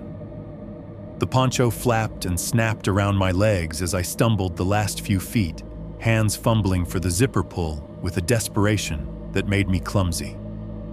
The zipper rasped open. I shoved myself inside. Warmth, thin, human warmth wrapped around me. The air smelled like damp clothes and peanut butter, like our small attempt at normal. My headlamp threw a shaky amber glow across Emma's face. She sat upright instantly, as if she'd been waiting for the sound of the zipper. "What happened?" she whispered. For a second, I couldn't speak. My mouth was dry tongue stuck to the roof. I could still feel the tent fabric pressing inward against my mind, that slow push from the inside that had nothing to do with wind. I swallowed hard. "Their tent is empty," I said. The words came out blunt, stripped of everything else, no explanation, no softening, no rationalization. Emma stared at me for a long beat. Her face didn't contort into horror the way it does in movies. There was no dramatic gasp, no scream. Something worse happened instead. Her expression simply changed, as if a door inside her had closed. Fear without drama. The real kind. "What do you mean empty?" she asked, voice very steady. "No sleeping bag, no pack, no food, nothing," I said. "It's staged, and there's..." I hesitated, hating what I had to say next. "There's a scrape in the mud, like something got dragged, and there's a stain." Emma's eyes flicked down to my hands. I realized then that my fingers were trembling violently. Mud clung to my knuckles. Rainwater ran down the backs of my hands in cold lines. "And you went in there," she whispered. "I didn't go all the way in." I lied because it sounded better than admitting how close I'd been, how I'd touched it. Emma drew a slow breath. I watched her chest rise under her damp hoodie. She was trying to stay calm, trying to keep her voice from shaking. "We leave," she said. "Now." A simple sentence, a final one. Outside, the rain continued to roar. The night pressed against the tent walls, and for a second leaving felt impossible. The trail was dark, slick, unknown. But staying felt worse. Staying felt like sitting in a locked room with a door you knew didn't work. I nodded. "Okay?" I said. "Okay." We pack. Quiet. We moved quickly, but our movements were awkward in the cramped space. Emma shoved clothes into a sack. I reached for my pack hands, still shaking. Every piece of nylon made sound crinkles, rustles, the dry scrape of zipper teeth. It all felt too loud, too noticeable. Then we heard the voices again. Not distant this time. Right behind our tent. So close that for a split second I thought they were inside with us. Emma froze with her hand on a strap. I froze with my mouth open, breath caught. The rain had been masking sound all night, turning the forest into static. But this was different. This cut through it calm, low, talking the cadence clear even if the words weren't. Two people discussing something mundane, like dinner, like groceries, like whether to take the highway or the back roads. They weren't whispering like people who were afraid of being heard. They weren't rushing. They weren't angry.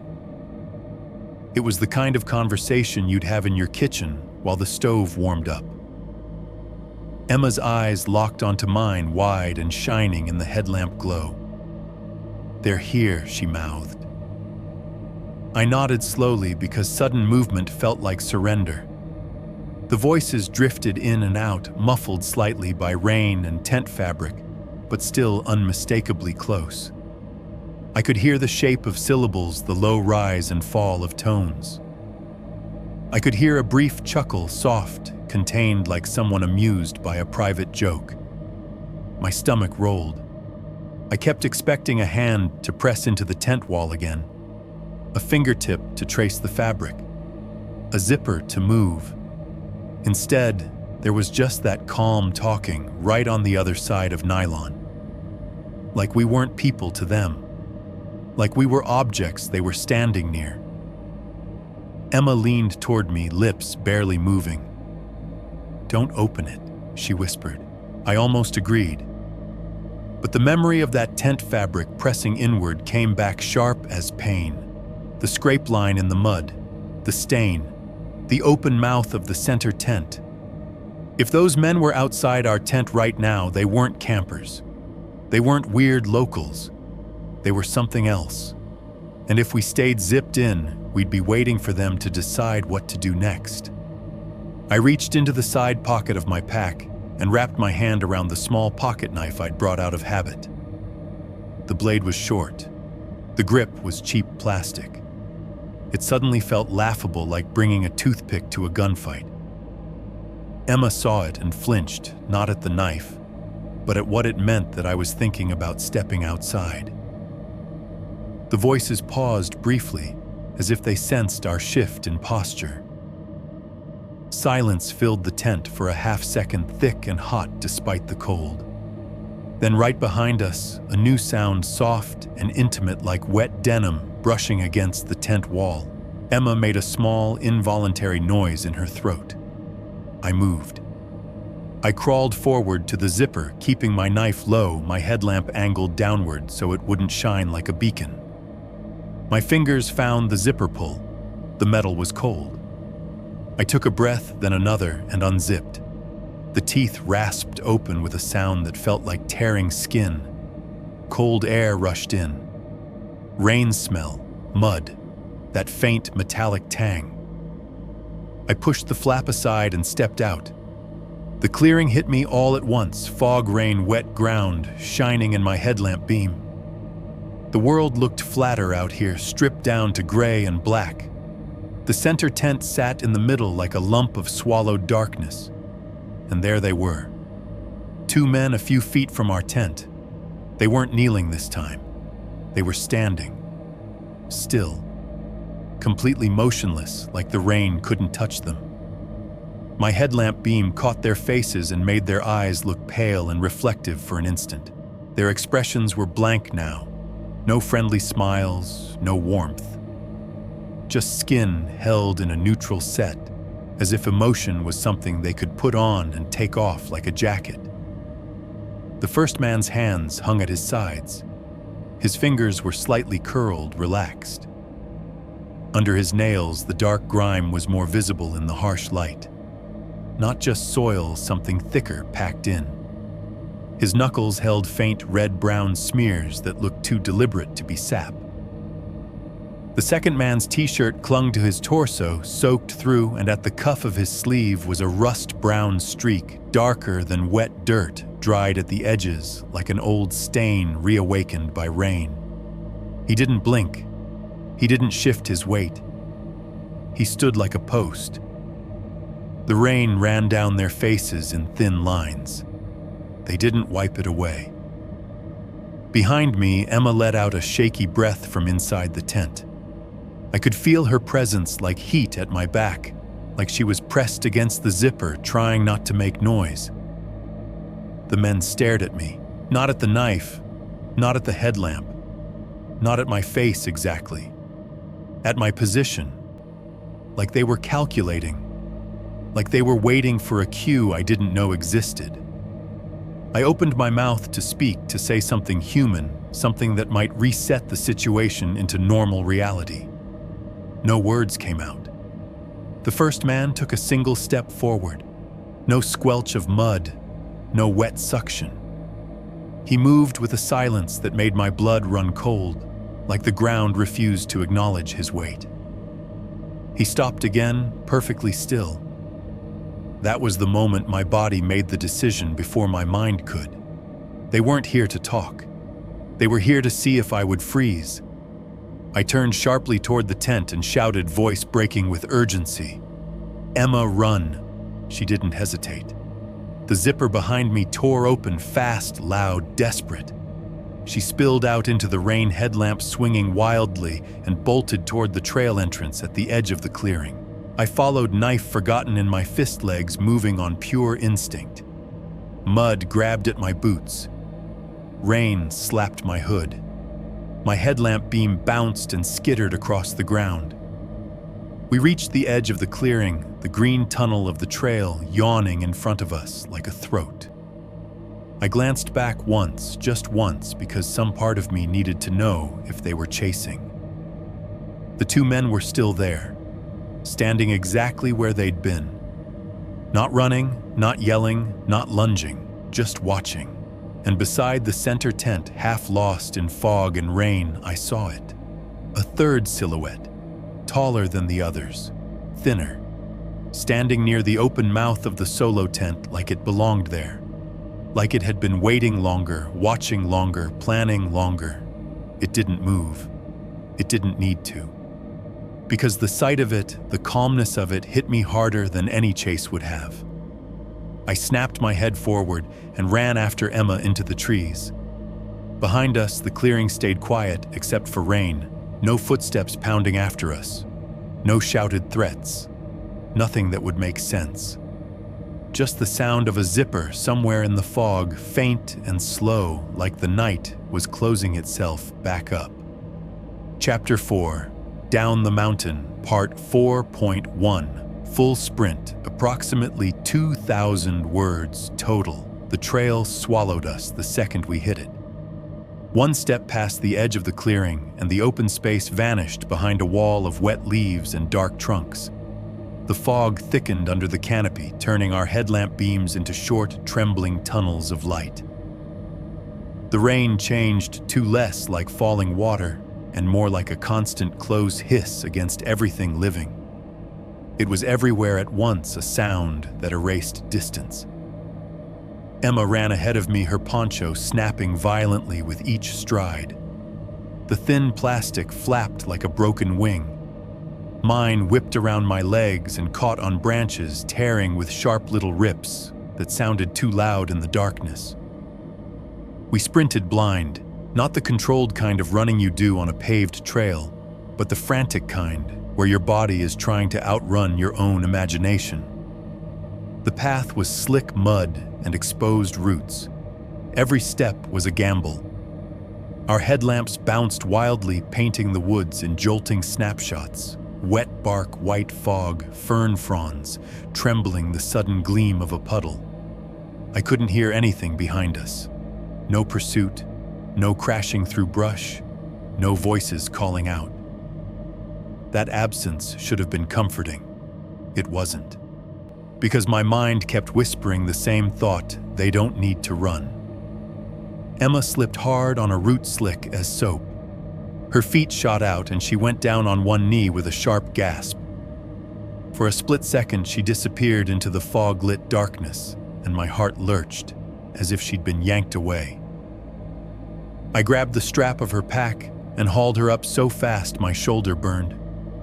"Go!" I hissed, voice hoarse. "Don't stop. I'm fine," she started, but her words broke as another slip stole her balance. We kept moving. Branches scraped our ponchos and arms. Leaves slapped our faces. Water poured off rhododendron in cold sheets as we shoved through. My breath sounded too loud inside my hood, ragged and wet. Every inhale tasted like soil and panic. The trail pitched downward suddenly, and my boots skidded. I caught myself on a tree trunk, palm slamming into wet bark. The impact sent a jolt up my arm. For a second, I imagined stupidly that the bark would feel warm like skin. It didn't. It was cold and alive and rough, and the rain made it slick. Emma's headlamp beam flashed back toward me for a fraction of a second. Her eyes were wide and shining, her face pale under the hood. "Where are they?" she whispered.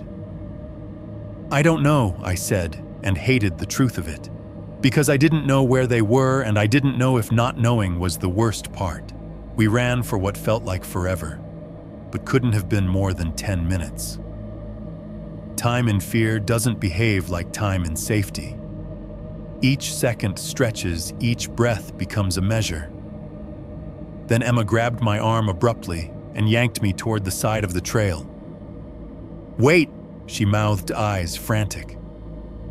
I almost fought her. My body wanted forward motion, wanted escape, but she pressed a finger to her lips and pointed into the brush. We dove into wet greenery together. Rhododendron swallowed us immediately. The leaves slapped our faces heavy with water. Cold droplets poured down my neck. The ground under the brush was softer, thicker with decay, and it sucked at our boots. Emma killed her headlamp. I killed mine. The darkness became absolute for a heartbeat. Then my eyes adjusted just enough to see faint fog glow between trunks. We crouched low, pressed into dripping leaves, breathing hard. And suddenly, without the headlamps, the rain got louder. Not louder in volume, but louder in awareness, because it was all there was. A constant hiss, a relentless shh that made the world feel like static on a dead channel. It filled my ears and flattened everything else until I couldn't tell what was rain and what was something moving through it. My heart hammered so hard, I could feel it in my teeth. Emma's breath came in quick, shallow pulls. I could hear her teeth clicking faintly from cold and adrenaline. I could hear my own pulse rushing a wet drum inside my skull. We listened. The trail just a few feet away was invisible now. In the darkness, the forest felt endless. The fog made depth impossible. The rain made direction meaningless. A minute passed, then another. No footsteps, no voices, no crash of branches. Part of me started to hope. Maybe we'd gotten away. Maybe the men had stayed at the clearing watching us run just to frighten us. Maybe they were just predators who liked the chase but didn't want the work of following. Then a sound came from somewhere nearby. Not on the trail, not deep in the woods. Close. A slow tapping on wood. Tap, tap, tap. It wasn't the sharp crack of a branch breaking. It was deliberate and evenly spaced, like someone knocking on a door they knew would be answered. Tap, tap, tap. Emma's hand found mine in the dark and clamped down hard enough to hurt. I felt her fingernails dig into my skin through my wet sleeve. The tapping continued, patient and calm. Tap, tap, tap. My throat tightened. My brain tried to locate it left, right behind a head, but the rain scrambled everything. It felt like it was coming from all directions at once, bouncing off trunks and leaves, returning to us as echoes. It wasn't frantic. It wasn't searching. It wasn't someone stumbling around lost. It was a signal, a rhythm you could repeat, a sound you could use to say, "I'm here. I know you're there." Emma leaned close, her lips near my ear, barely moving. "Do you think it's them?" I didn't answer. I couldn't. Answering would have made it true in a way it wasn't yet. I held my breath and listened harder. The tapping stopped. The silence that followed was worse than the tapping. Because when you hear a signal like that and it stops, it means the person making it has finished communicating, or finished checking, or finished deciding. Emma's shoulders trembled. She was shaking not just from cold, but from the strain of staying silent while her body screamed to run. I could feel my own legs twitching with the same urge. We stayed crouched in the wet brush for another few seconds, frozen, listening for anything that would tell us whether we were about to be found. Nothing. No footsteps approaching. No rustle of leaves. Just rain. Just static. Then faintly, something else, the distant hiss of tires on wet pavement. Road noise. Not close, but real. The sound of the world outside the woods. Emma's head snapped toward me in the darkness. Even without seeing her face, I could feel the question in her posture. Now I swallowed, forcing air back into my lungs. Now I whispered. We turned our headlamps back on. The sudden beams felt violent, slicing through fog, like knives exposing wet leaves and slick roots. The light made everything look sharper, harsher, more real. It also made us visible, two moving targets in a tunnel of trees. We didn't care. We chose speed over stealth. We shoved out of the brush and back onto the trail, slipping once, then catching ourselves. Emma ran first. I followed, boots slamming into mud, headlamp bouncing, breath tearing in my throat. The rain kept hissing. The fog kept pressing in. The woods kept swallowing our sound. And behind us, somewhere beyond the reach of our light, something patient kept pace, not with footsteps, but with certainty. Chapter 4. Down the Mountain, Part 4. 2. The trail warps, approximately 2,000 words total. The longer we ran, the less the trail felt like a trail. It stopped being a line on a map and became a living thing, slick, twisting, shifting under our feet, offering roots like traps and mud like hands. My headlamp beam bounced so wildly that the world came at me in fragments. A wet rock here, a trunk there, the sudden white flash of fog, then darkness again. We couldn't keep a steady rhythm. Every time I tried to match my breathing to my stride, something would snag my boot or force me to shorten a step. Emma was a few feet ahead, her light bobbing, her poncho torn enough now that the plastic flapped in ragged strips. I kept telling myself the same thing with every breath: downhill, road, truck. Then I heard it. A footstep. Not Emma's, not mine. A separate sound woven into ours. It was faint, almost swallowed by rain, but it had a distinct weight, one wet shk, followed by another timed in a way that wasn't matching my stride or hers. Behind us. I didn't stop. I couldn't stop. But my body reacted anyway, shoulders tightening, breath hitching. Emma must have heard it too, because her pace stuttered. She glanced back once, headlamp beams swinging wildly across the path behind us. The fog flared white, then collapsed back into darkness. No shape, no figure. We ran on. The next footstep came again, closer. Then impossibly another came from ahead. Not the sound of someone stepping off to the side in brush, not the scatter of a deer. This was the same wet suction sound, the same human weight, but placed in front of us on the trail like someone was moving toward us. My stomach dropped. Panic doesn't create sound, but it creates meaning. It takes every ambiguous noise and fills it with teeth. The rain made direction meaningless. It bounced off leaves and trunks and returned as smeared echoes. A person 10 feet behind could sound like they were to your left. A person to your right could sound like they were ahead. My mind latched onto the worst interpretation because the worst interpretation felt like preparation. I tried to focus on what I knew. I knew Emma was ahead of me. I knew my boots were slipping. I knew the trail went down. But the footsteps kept slipping in and out of the rain, static, sometimes seeming behind us, sometimes ahead, sometimes both at once. Emma's voice cracked through the night. "Do you hear that?" "Yes," I shouted back, and my voice sounded too loud, too exposed.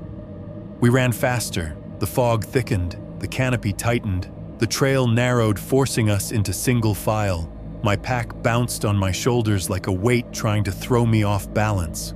Water ran down my face into my mouth, tasting like dirt. Then the trail bent sharply, and we slammed into a section where the ground had washed out. Mud had slid across the path in a slow avalanche, leaving slick clay and scattered stones. The headlamp beams made the wet surface shine like oil.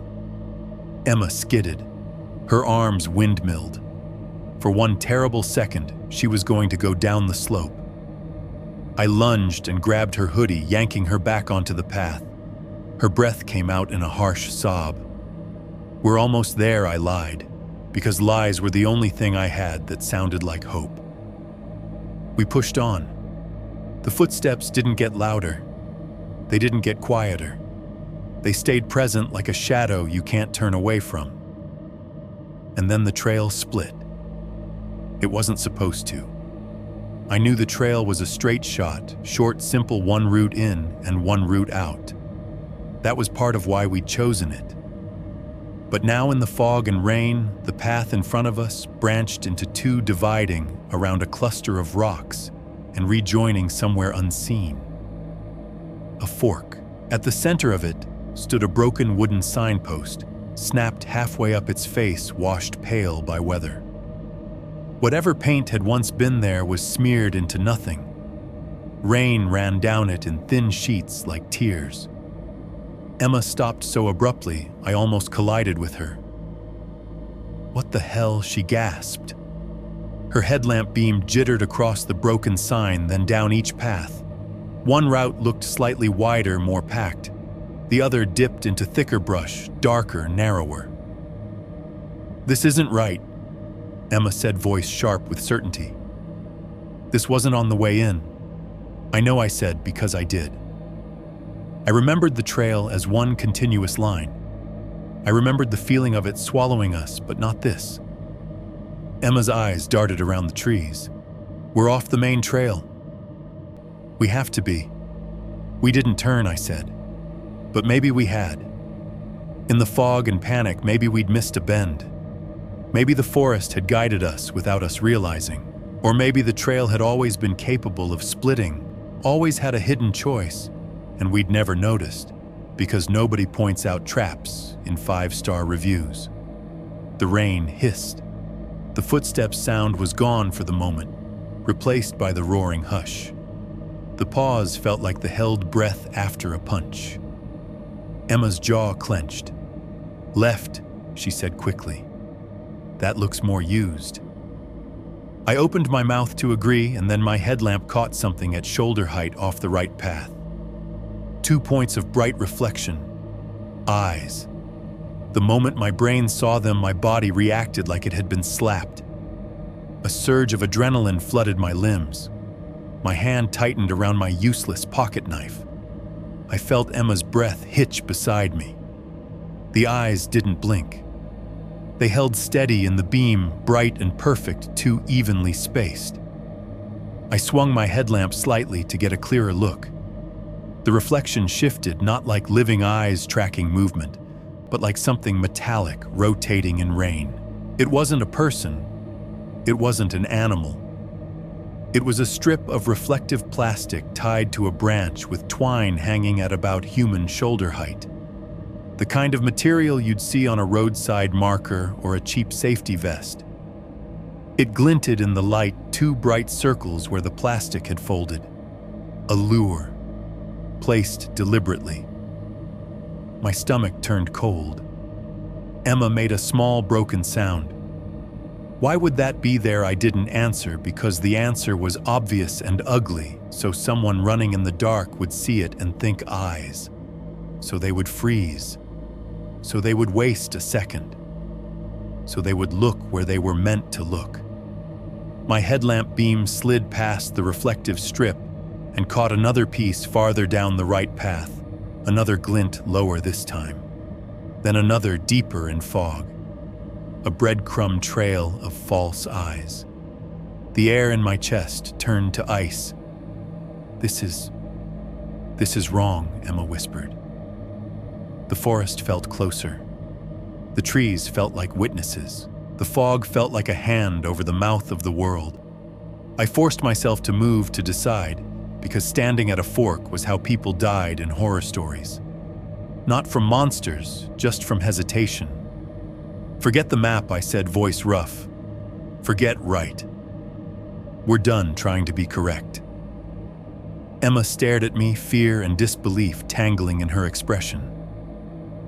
"We just go down," I continued, pointing toward the path that dipped steeper, the one that smelled more open, where the faintest hint of road noise seemed to pulse beneath rain. "We go downhill until we hit pavement." "But what if that?" She started gesturing toward the lure lights. "We don't follow anything they placed," I said. "We don't stop. We don't look." Emma swallowed hard. Then she nodded once grimly, like she was letting go of logic because logic was a luxury. "We chose the path that felt wrong on paper, but right in our bones. Not because it looked safer, because it went down, because somewhere below us was a road, a truck, fluorescent gas station light, other human beings. Because the mountain could keep its clearing and its staged tent and its quiet men. We didn't need to solve it. We just needed to survive it." Emma started running again. I followed, headlamp beam, bouncing rain, hissing. And behind us, the fork vanished into fog, 2 trails, 1 broken sign, and a strip of reflective plastic swinging gently on a branch like it was waving goodbye. Chapter 4, Down the Mountain, Part 4.3. Trailhead safety, approximately 2,000 words total. The first sign we were close wasn't a light. It was a sound, a distant hiss that didn't belong to the forest, the thin, steady shh of tires cutting through wet pavement. It threaded through the rain's static like a voice breaking through a crowd. For a second, I thought my brain had invented it out of desperation, the way you sometimes hear your phone buzz when it hasn't. Then it came again, clearer. A car passing, a real car on a real road somewhere beyond the tunnel of trees. Emma heard it too. Her shoulders lifted as if something inside her unclenched. She didn't slow down, but her breathing changed, less ragged, more purposeful. Like the sound had given her legs permission. "Road," she gasped, and the word sounded like a prayer. We kept moving downhill. The trail widened slightly, the ground less rocky, more packed earth. The fog thinned in patches and then returned, drifting in white coils between trunks. Rain still fell, but the canopy shifted, letting more of it through in sudden cold sheets. It struck my face and ran into my mouth, tasting like dirt. We ran until my lungs burned, until my thighs felt like they were full of wet sand, until the headlamp beams began to blur at the edges from exhaustion. And then, without warning, the trees opened. The green tunnel released us back into the world like it had grown tired of holding us. Gravel crunched under my boots. The rain sounded different, immediately sharper, more exposed. The fog lifted just enough for the roadside pull-off to appear in front of us, pale and real. Our truck sat exactly where we'd left it. For half a second, the sight of it hit me so hard I almost laughed. A stupid, bright flash of relief. A machine. A lock. A door that could close properly. Safety in the shape of a familiar vehicle.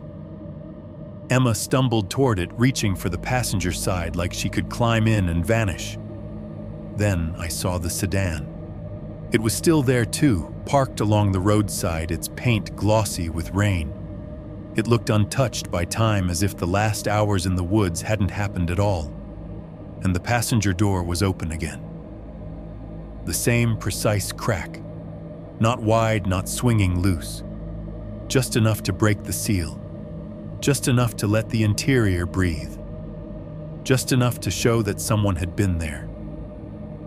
My stomach dropped so sharply I nearly lost balance. Emma stopped dead, her hand halfway to our truck's handle. She stared at the sedan like it was a snake. "No," she whispered. The rain hit the gravel in hard taps.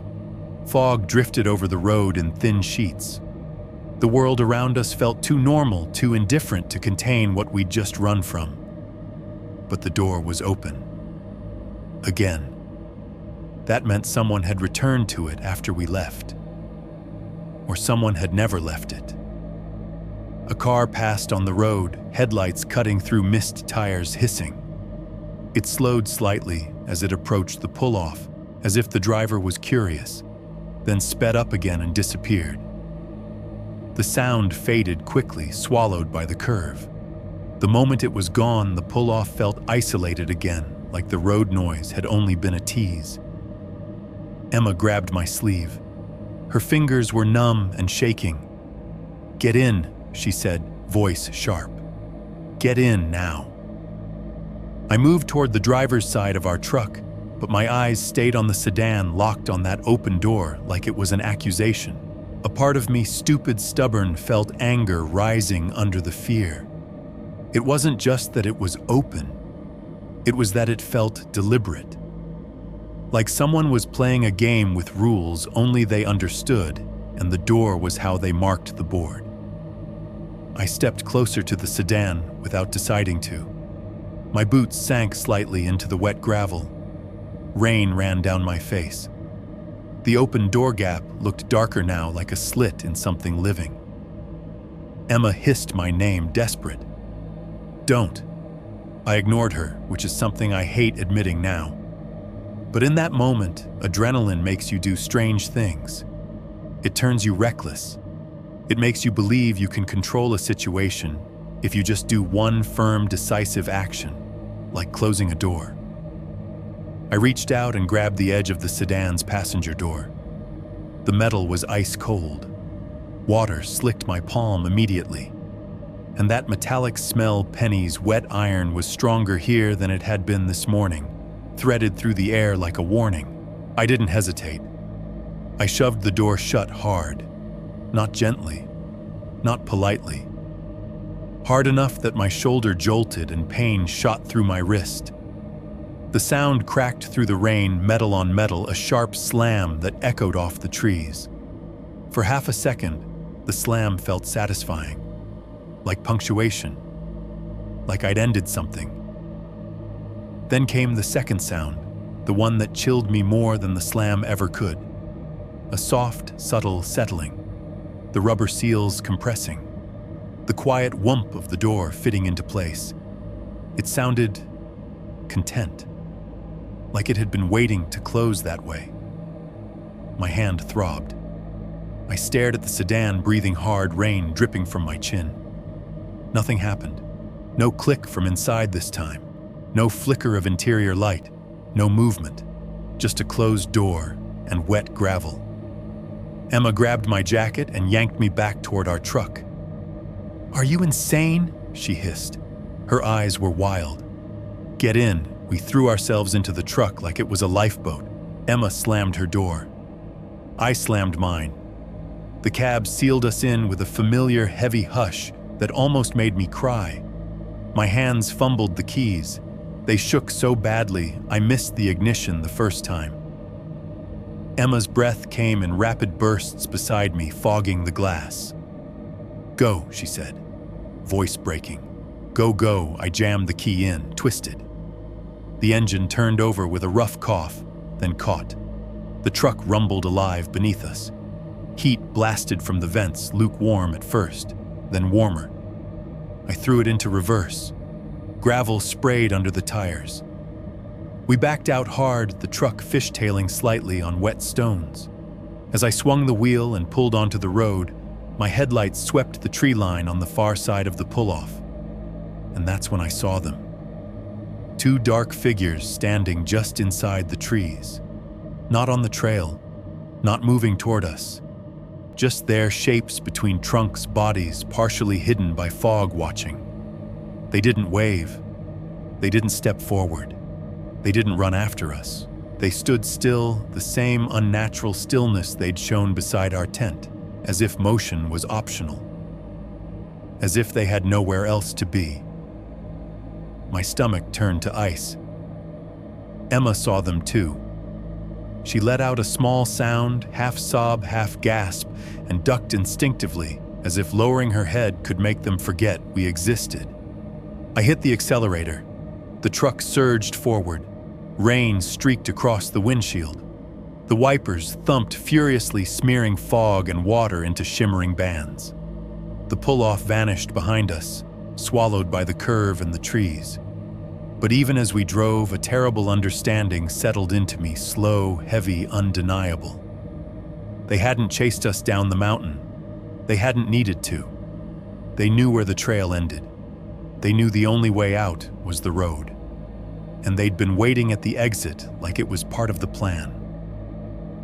As the headlights carved through fog and the tires hissed on wet pavement, I kept glancing at the rearview mirror. The road behind us was empty. No headlights following, no shadow keeping pace, just rain and darkness. But that absence didn't feel like freedom. It felt like a pause, like a hand lifted off a door handle temporarily. And somewhere in the back of my mind, the image of that passenger door cracked open in the rain, precise, as a signal kept replaying over and over like a warning I hadn't understood in time. Chapter 5. The Missing Manhunt 5.1. The 24/7 gas station, approximately 2,000 words total. We didn't talk much on the drive. Not because there was nothing to say, because there was too much. Words felt fragile, like anything we named might solidify into something permanent. The truck's heater blasted warm air that smelled faintly like dust, and the warmth made my hands sting where they'd gone numb. Emma sat rigid in the passenger seat, arms folded tight across her chest, staring straight ahead, as if she could force the road to stay real by watching it hard enough. Rain chased us down the county road in gray sheets. Fog pooled in low areas and slid over the asphalt like spilled milk. Every time the road curved, my body tensed, expecting headlights behind us, expecting a sedan to appear, expecting a door to open in the dark. Nothing followed. That should have been comforting. It wasn't. Because the memory of those figures at the tree line kept replaying in my mind, still watching like they were confident they didn't need to run. Like we'd already done what they wanted, we'd left the clearing. We'd gone back to the road. We'd shown them our route. A green sign finally appeared through the rain, an arrow for a small town I barely recognized. I followed it on autopilot, then followed another sign toward a cluster of lights that looked like a mirage. A gas station. Open 24 hours. The sight of it made my throat tighten with relief, so sudden it felt like grief. I pulled in under the canopy and killed the engine. The sudden silence was jarring after the roar of tires and wipers. Rain drummed on the roof again, but here it sounded smaller, contained, held back by fluorescent light. Emma didn't move right away. Her hands were still clenched in her lap. "We're here," I said softly, like announcing it could make it true. She nodded once, but her eyes were glassy, unfocused. She looked like she was still in the clearing, still watching the center tent breathe. We got out. The air under the canopy smelled like wet pavement and gasoline with a sharp bite of cheap windshield washer fluid. Light buzzed overhead, bright, clinical, too white. The kind of light that makes everything look tired and slightly sick. We pushed through the glass door into the station. A bell chimed. Warm air hit us thick with the smell of burnt coffee and fryer grease. The floor was sticky in that way convenience store floors always are, like countless spilled sodas had been wiped up with the same mop for years. Shelves were crammed with candy chips and energy drinks. A little rolling heater display spun slowly near the counter, offering hot dogs that looked like they'd been there since yesterday. Normal. Painfully normal. And after the woods, it felt unreal, like we'd stumbled into a movie set of everyday life. The bright packaging and the humming soda coolers seemed too loud, too cheerful. My brain kept waiting for the lights to flicker, for the bell to chime again, for two men in wet jeans to kneel beside the beef jerky display and smile at us like friends. Emma stopped just inside the doorway. She looked around like she didn't recognize the place as safe. Like safety was a language she'd temporarily forgotten. A man behind the counter glanced up from his phone. He looked bored, half asleep, like he'd seen everything a gas station could offer, and none of it surprised him anymore. "You good?" he asked, not unkindly. I opened my mouth, but what came out was a shallow breath. Emma's hand found my sleeve. She clutched it like a lifeline. "We need to call the police," I said, forcing the words into shape. My voice sounded wrong in my ears, thin, shaky, too fast. "Right now." The clerk's eyebrows rose slightly. He nodded toward the counter. "Phone's over there." I didn't even remember pulling mine out of my pocket. 1 second it was there, the next it was in my hand screen, slick with rainwater from my sleeve. No service flickered to life the moment we'd hit town. A few bars appeared like an accusation. You weren't unreachable after all, you were just far enough away to be alone. My fingers trembled so hard I almost dropped it. I dialed 911. It rang once, twice. Then a calm voice answered, steady as a metronome. 911, what's your emergency? I tried to speak like a normal person, like this was a normal call. My girlfriend and I started, then realized how breathless I still was. I forced myself to slow down. We were camping, on a trail off County Road. My mind blanked. Names slipped away under stress, replaced by sensations, fog, rain, zipper, click. The dispatcher asked questions with practiced efficiency. "Sir, where are you now?" "At a gas station," I said. I looked up at the signs behind the counter, latched onto a town name. I gave it to her. "Are you safe right now?" I hesitated. The word safe felt too absolute, like a promise I couldn't verify. "I think so," I said. "We're inside. There are other people. Tell me what happened." My throat tightened. I pictured the clearing, the men kneeling, the blank faces in my headlamp beam, the third silhouette by the center tent, the sedan's passenger door opening again and again like a signal. "There were two men," I said, voice shaking despite my effort. "They were at our campsite, acting weird. There was a tent in the middle of the clearing. We thought it was theirs, but it wasn't."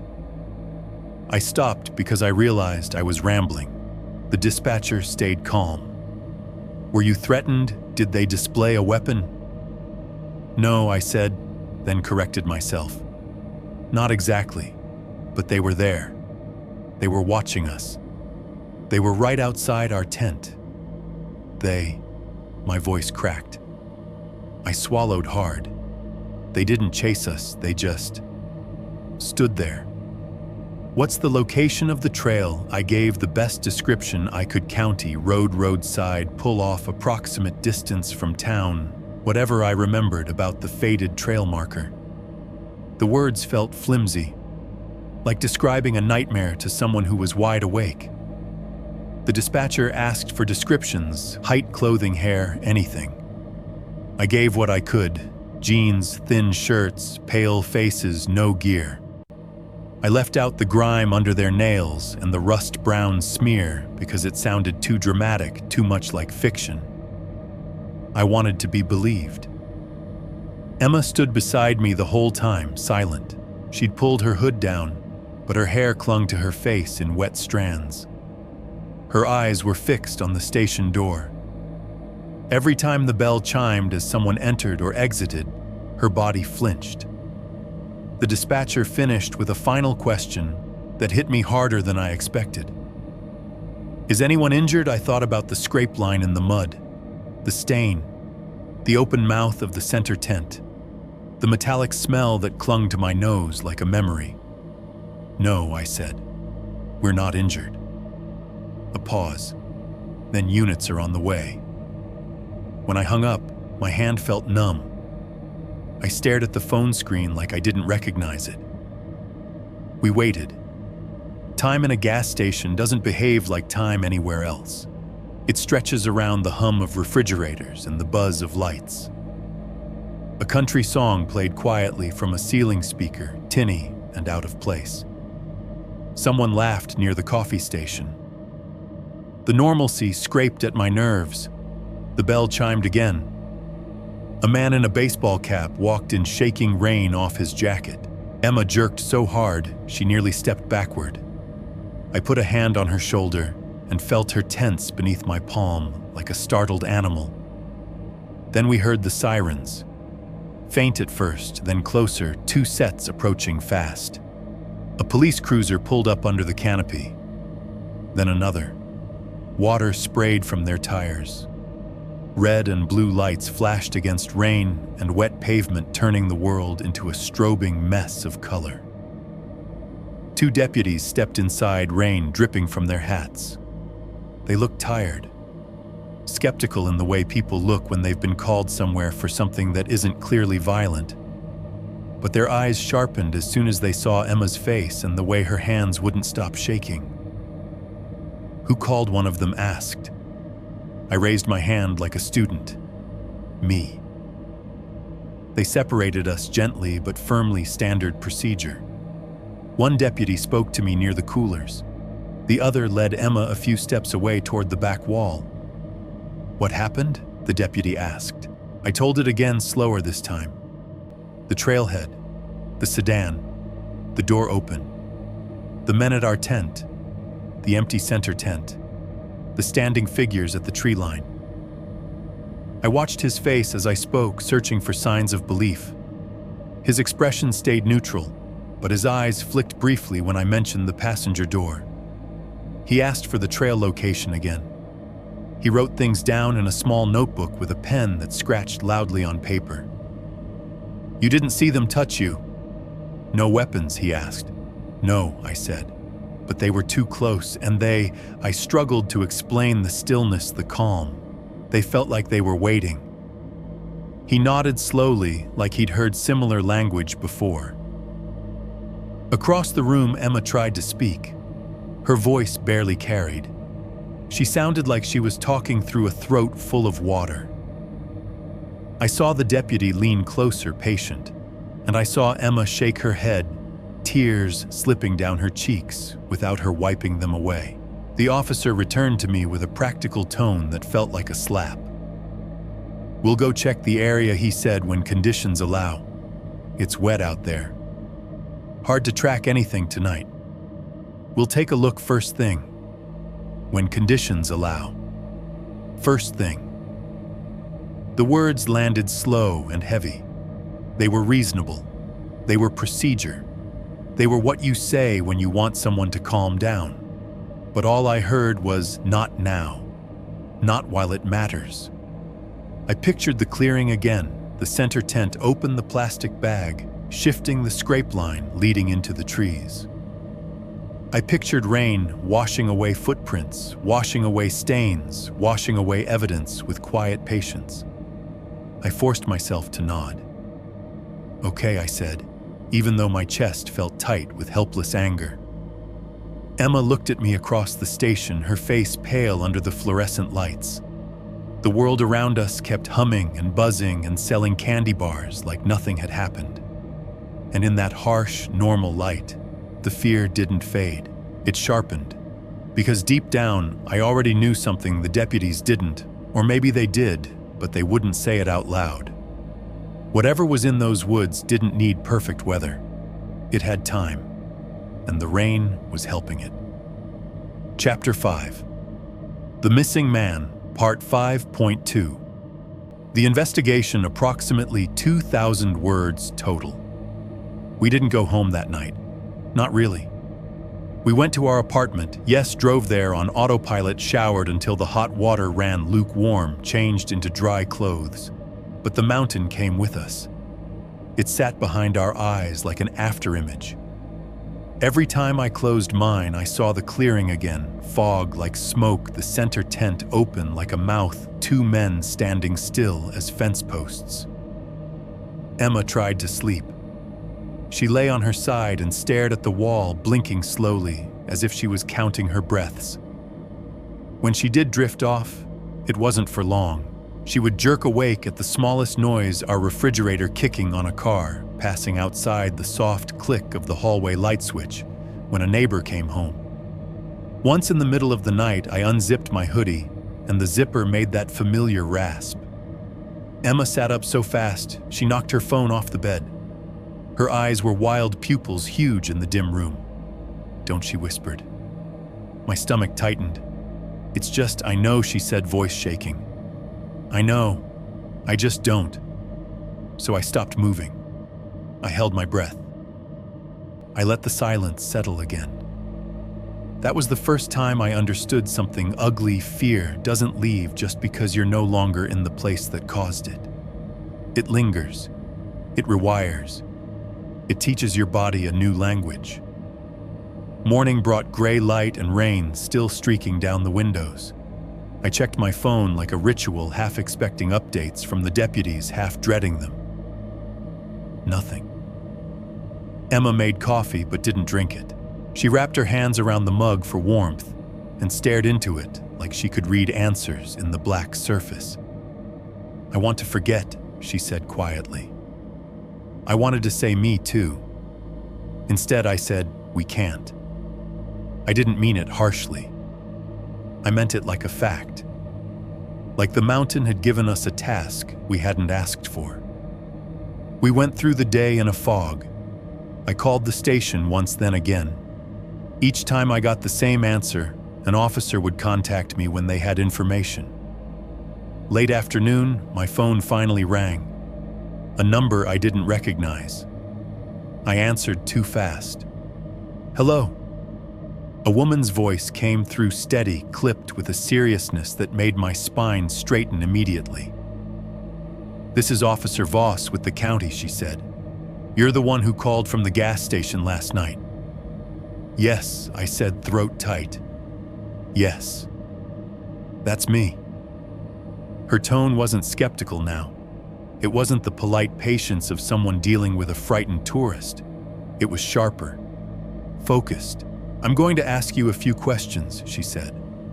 "And I need you to answer honestly, even if it sounds small. Small details matter." My stomach sank. "Okay." "Did you touch the other vehicle?" she asked. "The sedan." My mind flashed to my hand on the cold metal, the click beside my ear, the way I'd slammed the door shut at the trailhead. "Yes," I admitted. I closed the passenger door when we arrived. And again when we left. There was a pause on the line, not long, but heavy. "All right," she said. "That vehicle is registered to an older man named Harold Mercer." The name hit me like a punch because it made the car instantly human.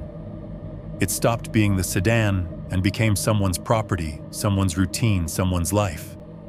"Is he?" I started, then couldn't finish the sentence. "He's missing," Voss said flatly. "He was reported missing 2 days ago by his daughter. He left home for a day hike and didn't return." My mouth went dry. I glanced at Emma. She was watching me from the kitchen doorway, face pale, already reading the fear in my posture. "Missing," I repeated, as if the word would change if I said it aloud. "Yes," Voss said.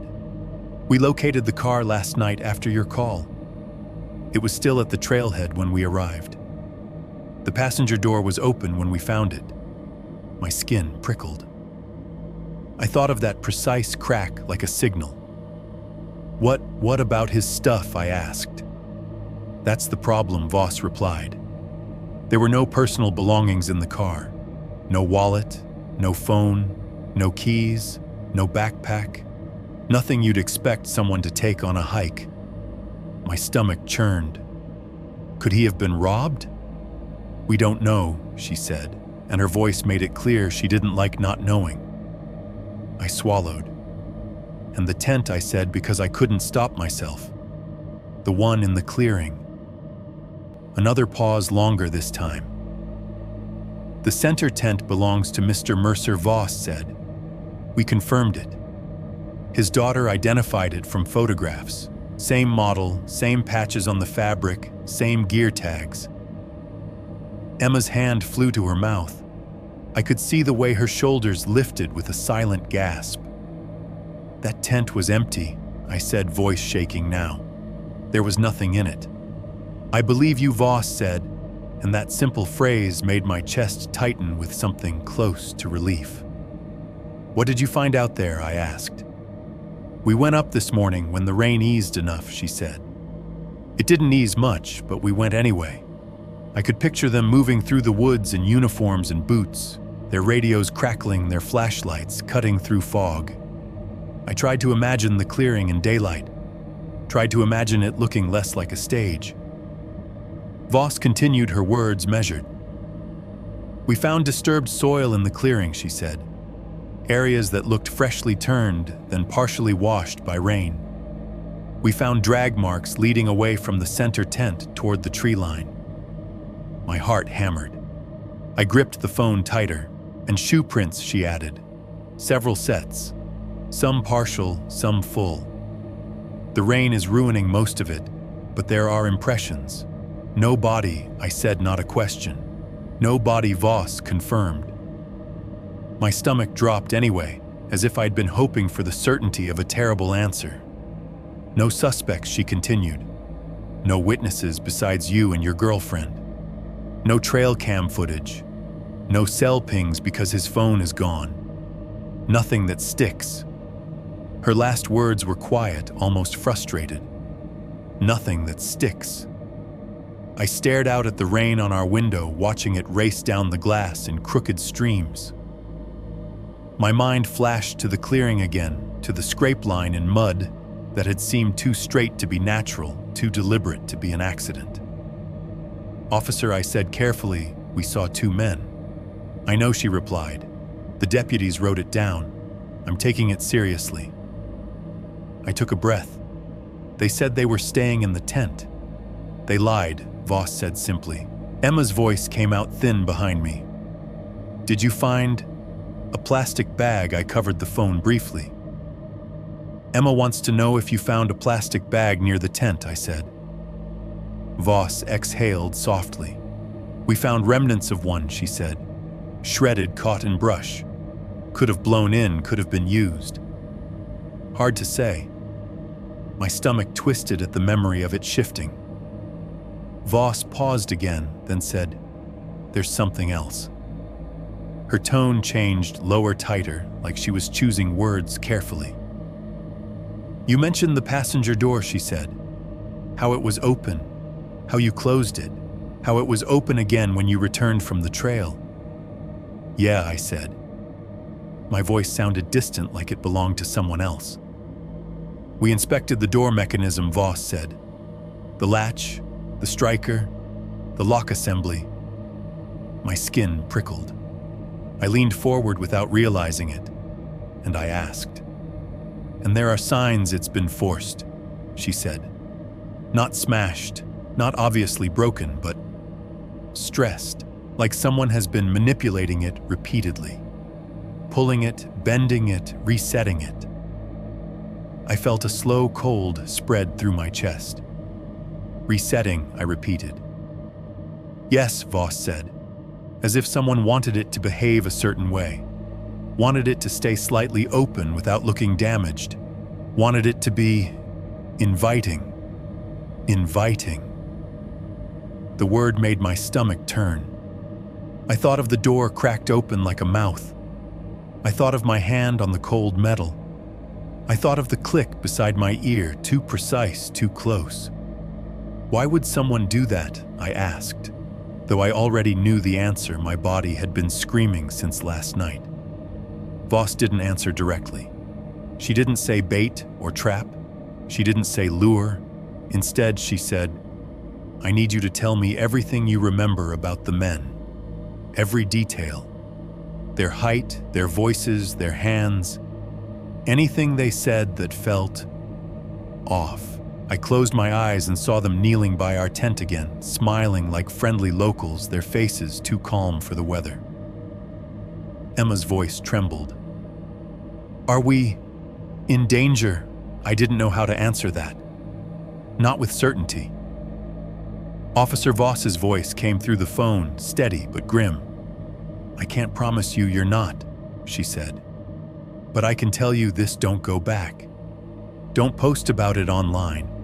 Don't try to play detective." Her pause was sharp, like the edge of a knife. "And if you notice anything strange with your own vehicle," she added, "you call me immediately." I stared at the front window of our apartment at the parking lot beyond where our truck sat in its space under gray rain. For a moment, my breath caught, because I realized something that made my skin crawl. I couldn't remember with absolute certainty whether I'd checked our passenger door lock when we got home. I'd been too busy convincing myself we were safe, and now, with Voss's voice still in my ear, I looked at the lot through the rain-streaked glass and felt my stomach tighten with dread, because the mountain had taught me one rule, and I couldn't unlearn it. If a door is open, it's not always an accident. Sometimes it's an invitation, sometimes it's a signal, sometimes it's a test to see who will step close enough to touch it. Chapter 5. The Missing Man, Part 5.3, the ID fragment, approximately 2,000 words total. After Officer Voss hung up, the apartment felt smaller. Not physically, our living room was the same couch, the same cheap framed print we'd bought at Target, but the air felt tighter, like the walls had moved a few inches inward. Rain kept sliding down the window in uneven lines. The parking lot beyond looked washed, and gray headlights streaking past on the main road like brief white scratches. Emma sat at the kitchen table with her hands wrapped around a mug of coffee that had gone cold. She wasn't drinking it. She just held it like it was something solid she could anchor herself to. I walked to the window again and stared at our truck. It sat in its usual spot, nothing visibly wrong. Doors shut. Dark interior. No movement. I should have felt relief. Instead, my brain started pulling details out of last night like splinters. The sedan's passenger seat soaked through. The smear on the floor mat dragged rather than stepped. That metallic smell, subtle but persistent. The precise crack of the door left open like it had been set. In my memory, those details weren't isolated anymore. They connected, forming a shape I didn't want to see. Emma's voice came soft behind me. "You didn't tell her everything." I turned. "What do you mean?" She swallowed. Her throat bobbed. "You didn't tell her you looked inside." My stomach dropped. I hadn't told Voss. Not because I wanted to lie, but because I'd been afraid it would sound suspicious. Like I'd tampered. Like I'd made myself part of it. I sat across from Emma. The chair scraped on tile. The sound felt too loud. "I only looked," I said quietly. "I didn't touch anything inside." Emma's eyes were tired-rimmed red from lack of sleep. "What did you see?" I hesitated. Saying it again made it feel more real. "The seat was soaked," I said, like the rain had been hitting it for a while. "And the floor mat." I paused, searching for words that didn't sound like a horror story. There was this smear, like something got dragged across it. Not footprints, a line. Emma's fingers tightened around her mug, and the smell. I nodded slowly. Metallic. Emma stared at the table. Her lips pressed together as if she was holding back something sharp. "We should have left right then," she whispered. "I know," I said, and the guilt in my chest felt like a bruise you keep pressing. Silence settled between us. Rain hissed against the window.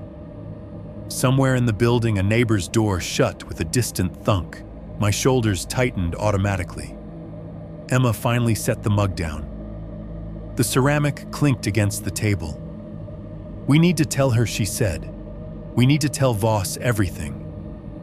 I nodded, already reaching for my phone. But before I could dial something made my gaze drop.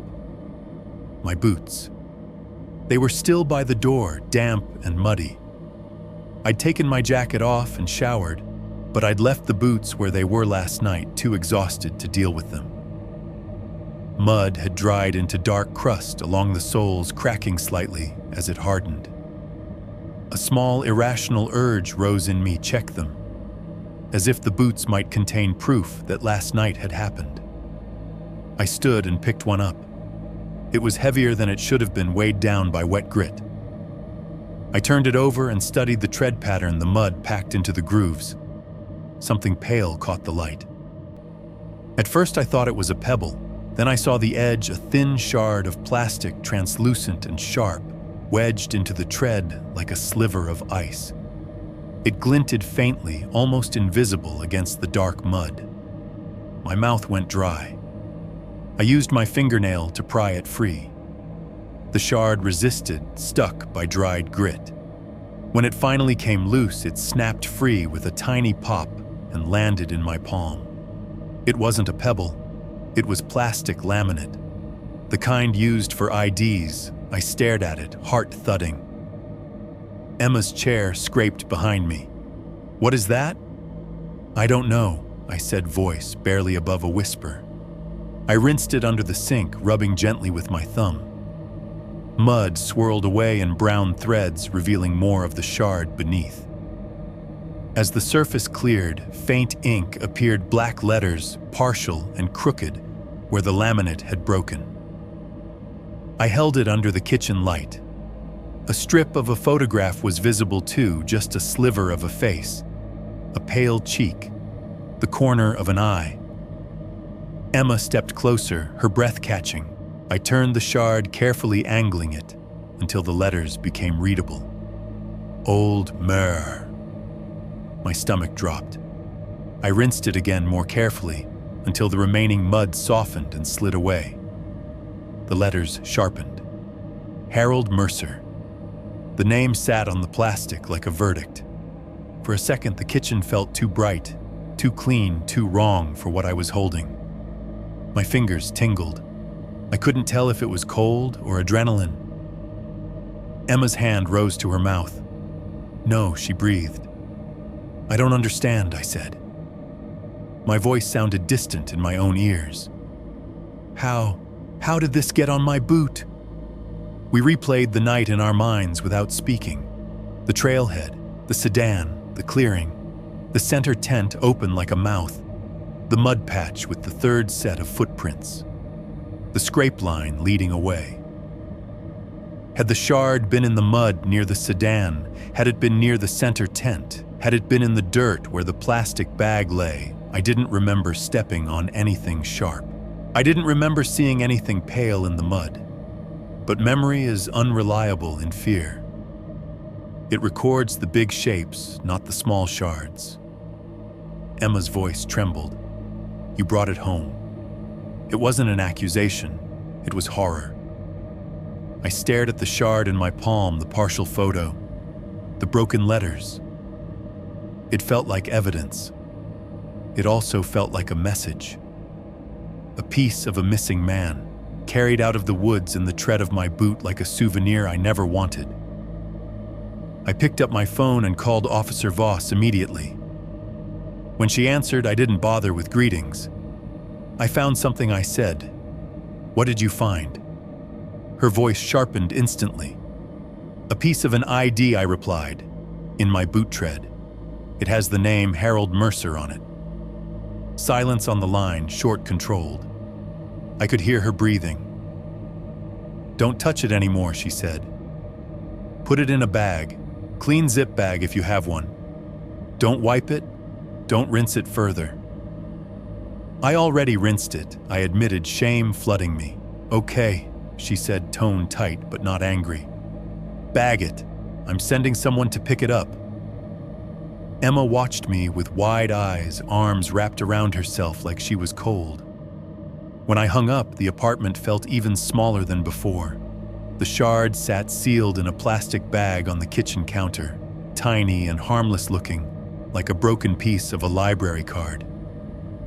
But I couldn't stop staring at the name. Harold Mercer. A person.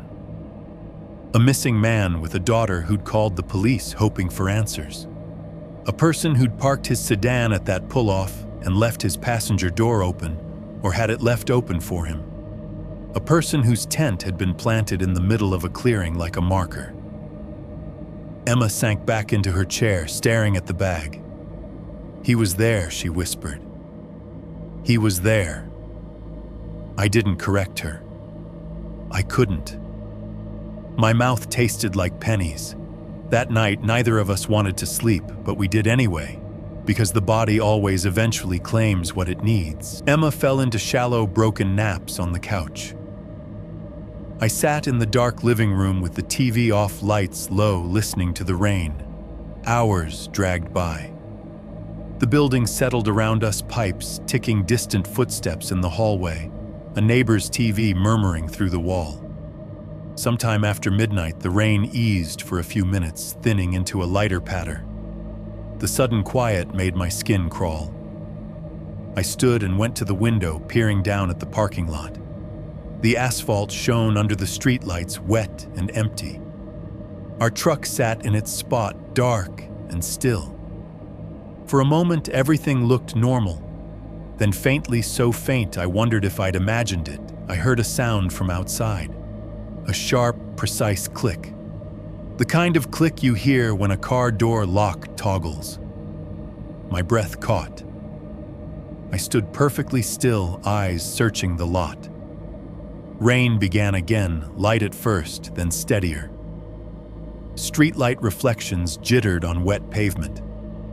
I didn't see anyone, but the click echoed in my head with perfect clarity, because I'd heard it before beside my ear at the sedan when the passenger door was open and the seat was wet. And in that moment, standing in my dark apartment, looking down at my own vehicle in the rain, a cold thought slid through me like a knife. Maybe the mountain wasn't done. Maybe bringing Harold Mercer's name into my home had brought something else with it. Something that didn't need fog or trees to hide. Something that only needed a door left open just a crack to remind me who had touched the latch first. Chapter 6.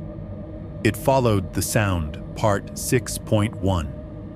Sleepless weeks, approximately 2,000 words total after the ID fragment time stopped feeling like it belonged to us. Days still passed. Work emails still arrived. Bills still posted. People still talked about weekend plans like the world was normal. But our apartment became a place where the air was always slightly tense, like a held breath. Every ordinary sound seemed to carry a second meaning. Every harmless detail felt like it might be a clue we were missing. Paranoia, I learned, doesn't announce itself like madness. It slides into your life like water seeping under a door, quiet, patient, inevitable. I started avoiding the rain, not consciously at first, just little choices that added up. I'd check the weather app obsessively and feel my chest tighten when I saw a row of storm icons. I'd leave for work 10 minutes earlier if there was a chance of drizzle, as if being outside during rainfall increased the odds of something finding me. If rain started while I was driving, my hands would tighten on the steering wheel until my knuckles ached. Because rain meant sound could hide. Rain meant the world got loud enough to swallow footsteps. It wasn't rational, and that didn't matter. Fear doesn't care about rational. I also stopped going into the woods. That one was conscious. I'd see invitations from friends, hike this weekend, and my stomach would turn before I could answer. I told them I was busy, that work was crazy, that my knee was acting up, whatever lie sounded normal enough to end the conversation. I unfollowed hiking pages on social media. I stopped looking at trail photos. I avoided the whole category of green.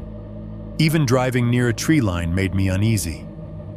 The sight of wet branches pressed close to a road felt too much like that tunnel of rhododendron, too much like a world narrowing around us. And the locks. The locks became a ritual. Every night before bed, I checked the apartment door. Once, twice, sometimes 3 times. I checked the chain. I checked the deadbolt. I listened for the solid click of metal settling into place, then waited for my body to accept it. It never fully did. In the mornings before leaving for work, I checked again. Then I checked my truck driver door, passenger door, back doors, every handle, every latch, every seal. I pressed on the passenger door specifically hard, as if expecting it to give.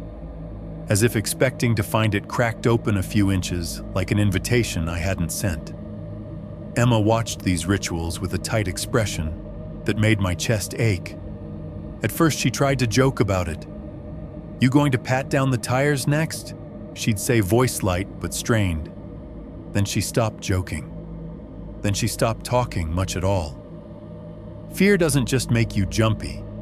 It changes the shape of your relationship. It makes intimacy feel like vulnerability. It makes silence feel safer than confession. Emma began moving around the apartment like she was trying not to disturb something. She slept on the far edge of the bed, sometimes turned away. Not because she didn't love me, but because closeness meant you had to relax, and relaxing felt like a mistake.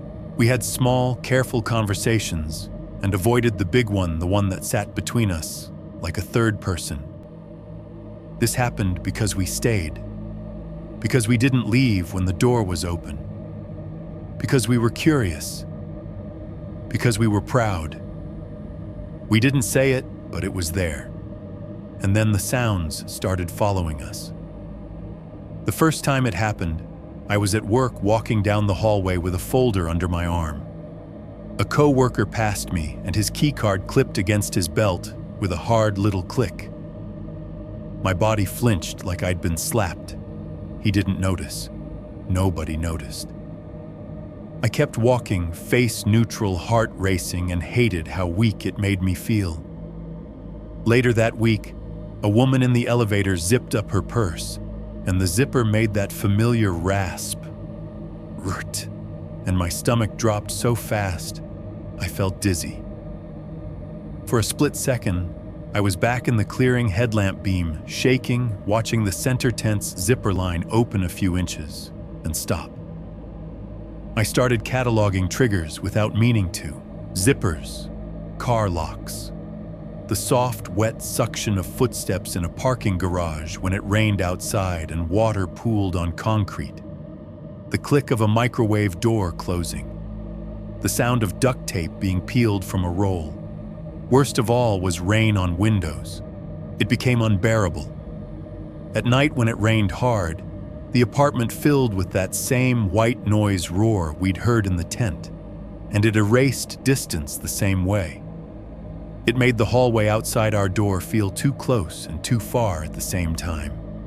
It turned every small noise into something I couldn't locate. Sometimes I would sit up in bed and listen, convinced I'd heard a faint click outside like a lock toggling in the parking lot, then realize I was holding my breath, waiting for a second sound that never came. Emma began sleeping with a pillow over her head, not to block light, to block sound.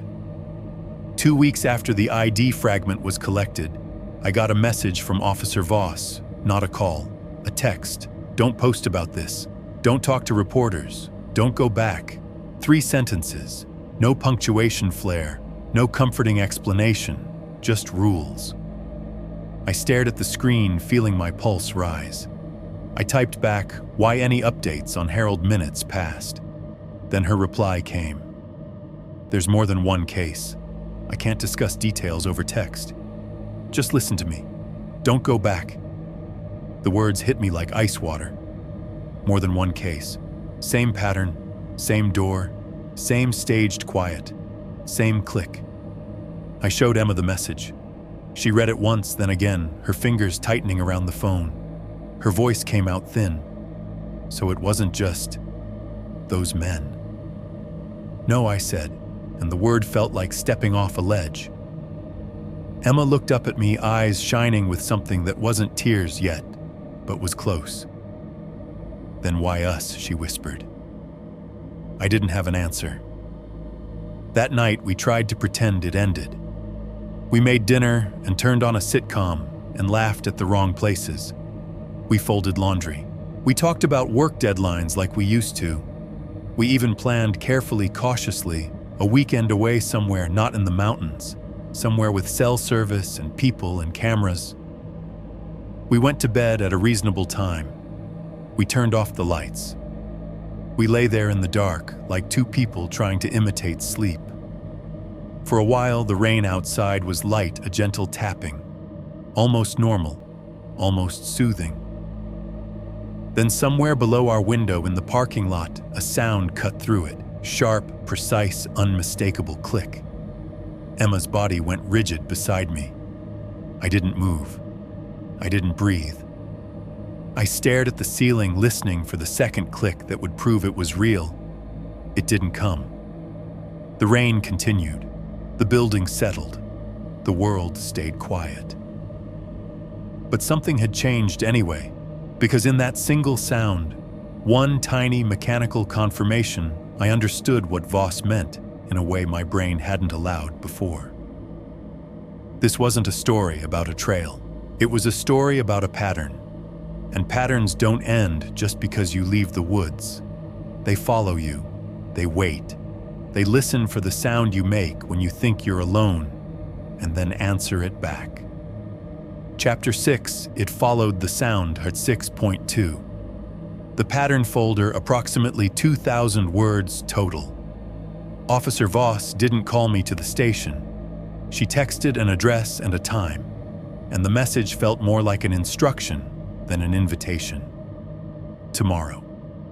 7:30 a.m., Penny's Diner off Route 11. Come alone. I stared at the screen for a long time before I replied. Okay. Emma watched me type it, her face tight. Don't go, she said immediately. I have to, I replied, and hated how certain it sounded. You don't, she insisted, voice trembling. You already gave her the ID piece. You already gave statements. You're not a cop. I know, I said softly. But she said there are other cases. If this is bigger... If Harold, I swallowed hard. If Harold's still out there, I can't just sit here and listen for clicks in the dark. Emma looked away, jaw clenched. Fear had made her angry lately, angry at me, angry at herself, angry at the world for making the rules and then punishing us for following them. Just... be careful, she whispered finally. The next morning, the sky was the color of old dishwater, the kind of gray that made the world look tired. Penny's Diner sat near a gas station and a strip of low buildings that looked like they'd been there forever. Auto shop, pawn shop, a faded sign advertising tax refunds. The diner itself was a long rectangle of glass and aluminum with neon that buzzed weakly even in daylight. Inside, everything smelled like fried grease and burnt coffee. Vinyl booths lined the windows. A laminated menu stuck slightly to my fingers when I picked it up, even though I wasn't hungry. A waitress with tired eyes topped off cups without asking, moving like she'd done it 1,000 times. Voss was already there. She sat in a corner booth with her back to the wall, facing the entrance. Her uniform wasn't on. She wore plain clothes, dark jacket, hair pulled back. She looked like someone who hadn't slept much, but unlike me, she looked like she'd trained herself to function anyway. She didn't smile when I approached. She nodded once and gestured to the seat across from her. I slid in. The vinyl squeaked under me. Thanks for coming, she said, voice low. Emma didn't want me to, I admitted. Voss's eyes flicked toward the front door, then back to me. Smart woman. I waited for her to continue, hands clasped on the table like a nervous kid in the principal's office. My coffee sat untouched, black and steaming smelling, burnt enough to sting. Voss set something down between us. A folder, thin, plain manila, no labels on the outside. She slid it toward me with 2 fingers, slow and deliberate. This isn't official, she said. I'm not supposed to show you this. My stomach tightened. Then why are you? Because you're already in it, she replied, and there was no drama in her voice, just a quiet, exhausted fact. and because whatever this is, it doesn't move the way normal cases move. I didn't open the folder right away. The act felt like crossing a line. Voss leaned forward slightly. "Before you look," she said, "I need you to understand something. This isn't me trying to scare you. This is me trying to keep you alive." My fingers found the edge of the folder and lifted the flap. Inside were printed reports, photocopies, photos that looked like they'd been taken with phones, grainy, poorly lit, water-spotted. Notes in the margins, handwritten in tight script. The first page had a date from 2 years ago and a location in a neighboring county. A trail name I didn't recognize. The words that jumped out weren't the official ones, like incident or subject or witness. It was the description. Vehicle at trailhead. Passenger door ajar. No owner present. I felt a cold rush spread through my chest. I turned the page. A photo, a car on a roadside pull-off, fog behind it. The passenger door cracked open, exact and familiar. Another page mention of a tent in a clearing. Too small, positioned oddly. Witness noted clean campsite despite recent use. My throat tightened. I flipped again. A report about a solo hiker who didn't return. A note family states subject frequently hikes alone since spouse died. Another note phone not recovered. Voss watched me quietly as I went through it, letting the pattern sink in without pushing. When I looked up, my voice came out hoarse. How many Voss took a sip of coffee she didn't seem to taste? Enough, she said. Enough that I stopped believing it was random. I turned another page. A map printout with circles drawn in pen. Not over the entire region, only clustered in a rough line that cut through counties like a route. Trails within a certain distance of rural roads. Pull-offs without cameras. Places with enough foot traffic to provide victims and enough isolation to erase them. It's not everywhere, Voss said, as if reading my thoughts. That's what makes it worse. If it was everywhere, it would be chaos. This is targeted, like a hunting ground, I whispered. Voss didn't correct me. I found a page with witness statements. The words blurred slightly as my eyes scanned, but the repeated descriptions were clear. 2 males. Calm demeanor, underdressed for weather, approached tent at close distance. No backpacks, no visible gear. Left area quietly, witness noted, lack of footsteps. I swallowed hard. They're the same, I said, more to myself than to her. Descriptions match enough to make my skin crawl, Voss replied. Different witnesses, different counties, similar wording. Too close, too calm. Like they weren't camping. People say those things when they don't have better language for wrongness. I flipped to a photo attached to one report, blurry, taken at night. 2 figures in headlamp glare, faces washed pale. The image didn't show details clearly, but the posture was familiar in a way that made my stomach turn. Stillness. The kind of stillness that felt rehearsed. Do we know who they are? I asked. Voss's mouth tightened. No names? No IDs? No arrests? No good camera angles? Most reports come from people who ran like you, and people who ran don't stop to take portraits. I stared at the papers. My hands felt numb. So what? What is this? A group. Voss shook her head slightly. I don't know. I don't have enough to say it's organized. But the method is consistent. The door, the staged campsite, the approach, the way they keep distance until they don't. She tapped the folder with her finger. It's like they test people. See who engages, see who closes the door, see who steps closer. My mind flashed to my own hand on the sedan door, to the click beside my ear, to the satisfaction I'd felt when I slammed it shut at the trailhead, as if I could end the story with force. I swallowed bile. Voss lowered her voice further, leaning in like she was afraid the diner itself might listen. "There's one part that keeps me up," she said. I looked at her. In 2 older cases, she continued, "We got voicemail recordings." My stomach tightened. "From victims, from their phones," Voss said. "Found later. Not on them, later. In places that didn't make sense." A chill ran through my arms. She didn't raise her voice. She didn't dramatize. She spoke like someone reciting something she wished she could forget. In both, she said quietly, the last recorded sound before the call cut off was a zipper. My throat closed. I could hear it in my head immediately, root, slow and careful. Voss held my gaze. Her eyes were tired, but they didn't waver, and then she said softer still, a click. The same precise sound.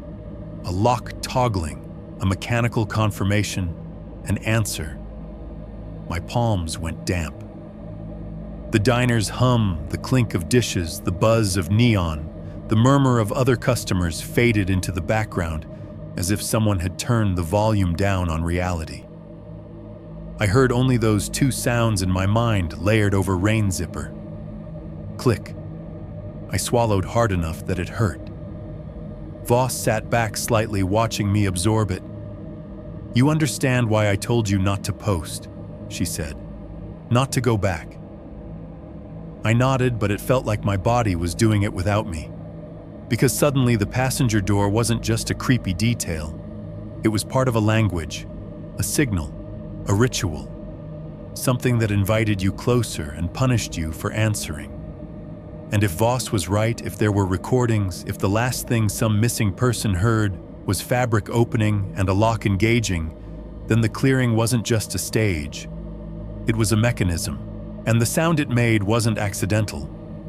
It was a message repeated across miles and years, waiting for new ears to hear it.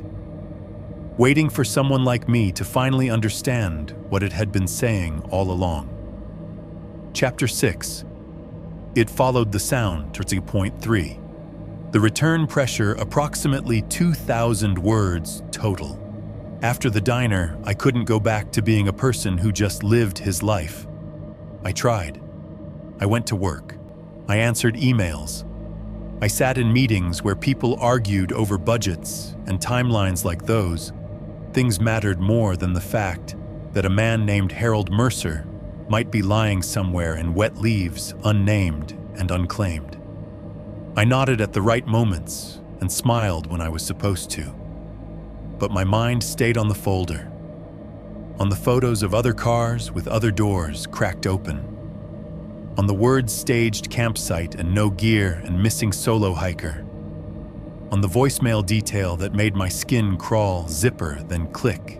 At home, I started obsessing over the only physical thing that had come out of the woods with us, the ID shard.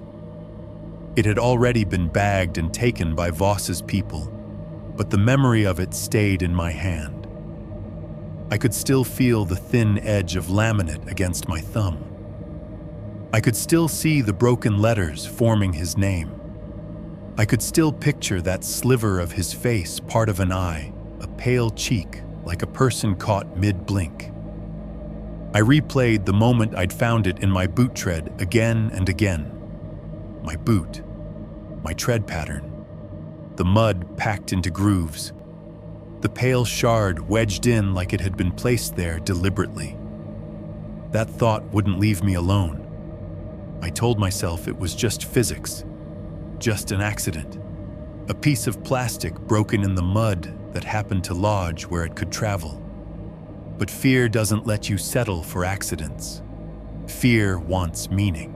And the longer I stared at the memory, the more one question sharpened, until it felt like an itch under my skin. Why me? Why us? Why did the door open again after I closed it?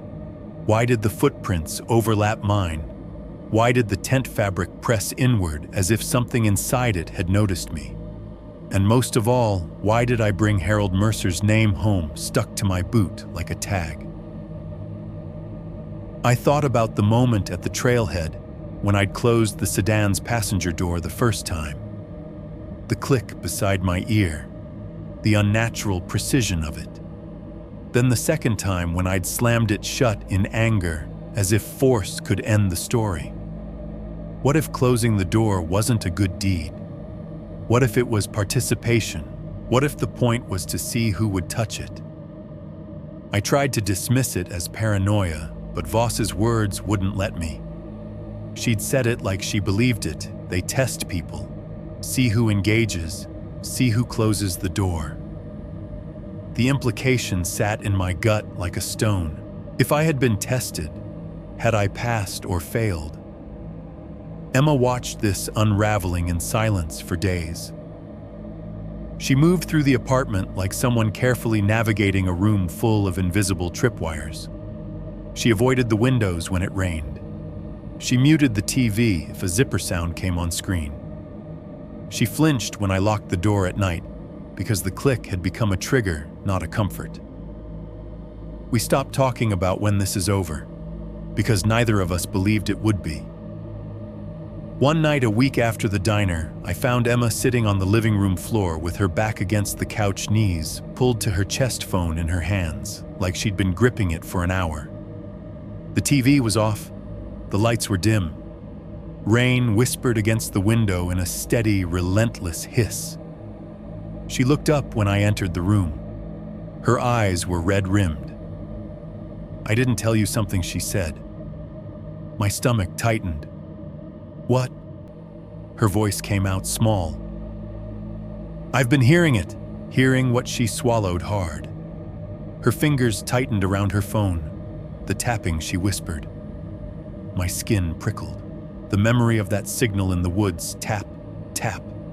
Tap rose instantly like a reflex. At night, Emma continued, voice trembling. "When it rains. Not every night. But enough that I can't pretend it's nothing." I lowered myself slowly onto the couch as if sudden movement might break her. "Where?" I asked. Emma glanced toward the window, then toward the front door. "I don't know," she said. "It feels like it's outside, or in the hallway, or somewhere I can't locate." Rain makes direction meaningless, I thought, and my throat went dry. Emma's voice cracked. "It's like someone tapping on a tree. Tap, tap, tap. Slow. Patient." She squeezed her eyes shut and tears slid out silent. I keep telling myself it's the building settling, or a neighbor, or a pipe. But it's always the same rhythm. My heart hammered. I wanted to reassure her, to tell her she was safe, to pull her up and wrap her in my arms like a shield. But I couldn't say safe anymore. Not honestly. "I'm sorry," I said, because it was the only true thing I had. Emma shook her head hard. "No," she whispered. "No, I'm sorry. I'm sorry I made you stay. I'm sorry I didn't force us to leave the second we saw that door open." Her words hit me in the chest. I reached down and touched her shoulder. She flinched at first, then leaned into my hand like she was starving for contact and afraid of it at the same time. "I keep seeing them," she said, standing there, not moving, like mannequins, like they're just waiting. I stared at the dark window. Rain streaked down it in crooked lines, reflecting streetlights in trembling smears. Tap, tap, tap. The sound felt like it was already in my head. That was the moment something in me broke, not with panic, but with resolve. A hard, quiet shift, the kind you feel when your fear turns into anger, and your anger turns into action. If we stayed trapped in this apartment listening for clicks and taps, we would rot from the inside out.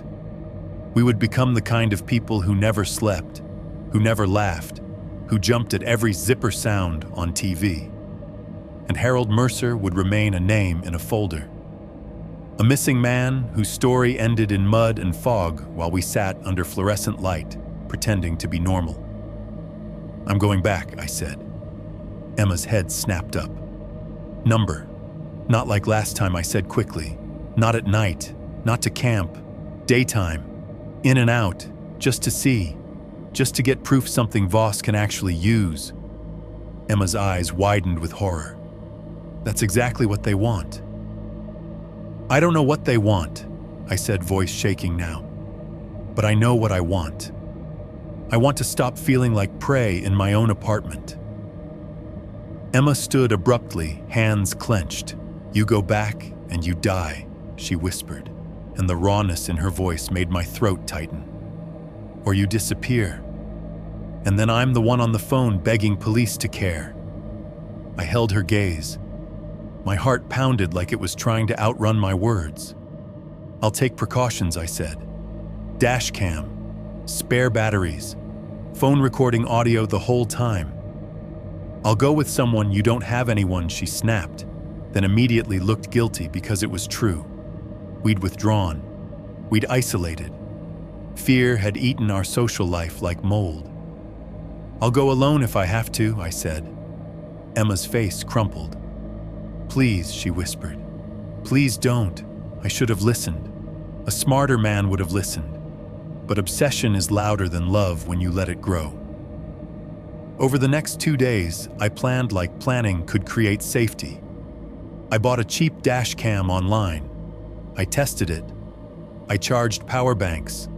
I packed spare batteries and a portable charger. I downloaded offline maps. I printed the trailhead location again. I even taped a note inside my glove box with Officer Voss's number, like I could outsmart chaos with preparation. We chose a date, Saturday. Early. Daylight. Emma didn't speak much after that. She moved around me like I was already gone. The night before, the return rain came again, steady, relentless, as if the sky wanted to remind us where this started. Emma went to bed early but didn't sleep. She lay facing away from me, shoulders rigid. I stayed up sitting on the couch with the lights-off phone in my hand. I told myself I was waiting for Voss to text. I told myself I was calming down. Really, I was listening. Around midnight, the building settled with a soft groan. Pipes ticked. A neighbor's footsteps padded down the hallway. Normal sounds. Then the rain eased, suddenly thinning into a lighter patter. The quiet that followed made my skin crawl. I stood and went to the window, heart thudding. The parking lot below gleamed under streetlights, wet and empty. Our truck sat where it always did. No movement, no figures, no sign of anyone. Then I saw my car. The passenger door was cracked open, just a few inches, the same precise gap. My stomach dropped so hard I tasted bile. For a moment I couldn't move. My hands went cold. My brain refused to accept what my eyes were seeing because the door had been closed. I knew it had. I checked locks every night. That was my ritual. That was my obsession. And yet there it was, open, inviting, waiting. I forced myself to leave the apartment moving like someone in a dream. I took the stairs 2 at a time, barefoot, because I didn't think, because I didn't care. The hallway lights buzzed. The air smelled like carpet and detergent. Outside rain chilled my skin instantly. The lot was quiet. Too quiet. I approached the car, slowly breathing, hard eyes scanning shadows between vehicles. The door sat open like a mouth. I didn't touch it at first. I couldn't. Then I leaned forward and aimed my phone flashlight inside. The passenger seat was damp. Not soaked from rain, damp in a way that looked like something wet had been placed there. And on the seat, right in the center, was a small object. A zipper pull. Not attached to a jacket. Not attached to a tent. Just the metal pull tab and a short strip of dark nylon fabric, wet and clinging like it had been torn away. It lay there like a signature, like a calling card, like proof that whatever language had been spoken in the woods had followed me into the parking lot. Behind me, somewhere in the rain, a sound came so faint I almost convinced myself it was my imagination. Tap, I didn't turn around. I didn't close the door. I ran back inside with the taste of pennies in my mouth, knowing with sick certainty that the return trip I'd planned for daylight didn't matter anymore, because the mountain had already come back to me, and it had left a piece of itself sitting in my car, waiting for my hand to decide whether to participate again. Chapter 7. The Door That Opens Itself, Part 7.1. Back to the trailhead, approximately 2,000 words total. Daylight should have made it easier. That's what people say when they want to believe fear is just poor lighting and imagination. They say things like it'll look different in the morning and everything's scarier at night. They say it like darkness is the enemy, as if sunlight is a cure. But sunlight only made it clearer how little the woods cared. The morning we went back, the sky was bright and washed out blue, the kind you get after a storm finally spends itself. The air still held dampness, wet bark leaf rot, that earthy smell that clung to my clothes, but the rain had stopped. Sunlight came through the trees in clean shafts, making droplets on leaves glitter like scattered glass. It looked beautiful. It looked harmless. And that was what made my stomach twist, because I'd seen what that mountain could hide when the world was gray and loud. Now in crisp daylight, it looked like the kind of place people take engagement photos, like the kind of place you'd recommend to friends with a smile. Emma didn't come. She'd stood in the doorway that morning, arms wrapped around herself, face hollow with exhaustion and dread, and she'd shaken her head before I could even speak. "I can't," she whispered. I wanted to argue. I wanted to insist. But the night before had shown me something I couldn't unsee, whatever this was. It didn't require the woods. It didn't require distance. It could find us in our own parking lot under streetlights with neighbors asleep behind thin walls. So I didn't force her. I didn't guilt her. I just kissed her forehead and lied. "I'll be quick," I said. Her eyes flicked up to mine.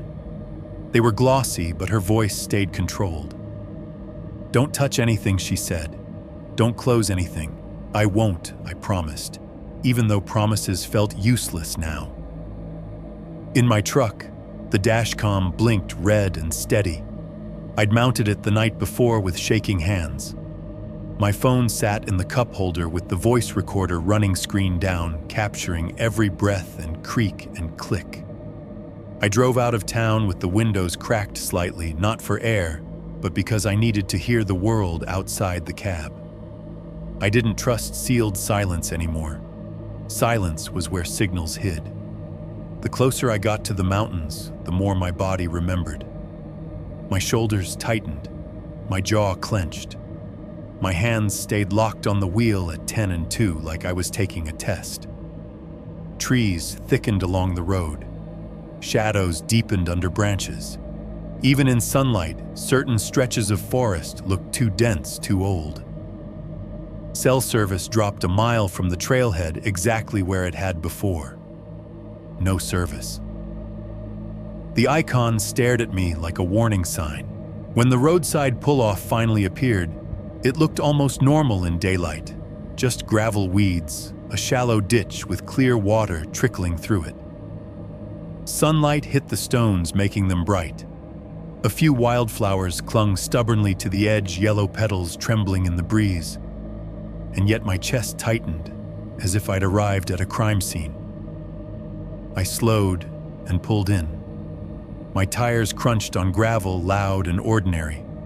I killed the engine and sat for a moment listening to the sudden quiet. Without rain, the woods had its own sound again, birds calling, a faint rustle of leaves, distant water running.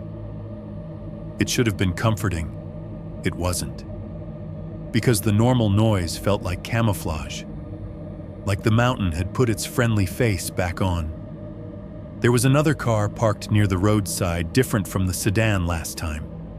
An older SUV, faded paint, a dent near the back bumper. It looked like a hiker's car, the kind you wouldn't think twice about. Dust on the tailgate, a few pine needles caught in the wiper blades. It was parked slightly crooked, and the passenger door was cracked open. The same wrong detail, just a few inches. Precise, inviting. My mouth went dry. I didn't get out right away. I stared through the windshield, eyes locked on that gap. Daylight made it worse, not better, because now I could see the inside clearly enough to know the door hadn't simply swung open from wind. It was held in that exact position, like someone had set it. I remembered Voss's words, forced and reset repeatedly. Reset. Like a trap you can arm again and again. I forced myself to breathe and stepped out of my truck, keeping my hands' visible movements slow. Gravel shifted under my boots. The sun warmed my neck slightly, a sensation that felt absurdly gentle for where I was.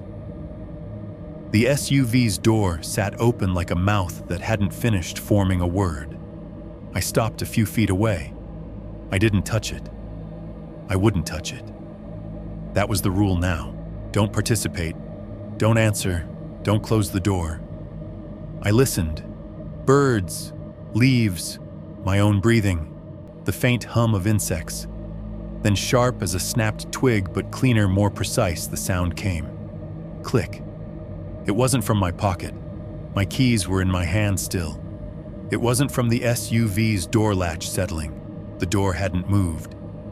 The click came from inside the vehicle, like a lock toggling, like a response.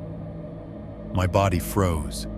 Every muscle locked at once, as if my nervous system had been trained by that sound to become still.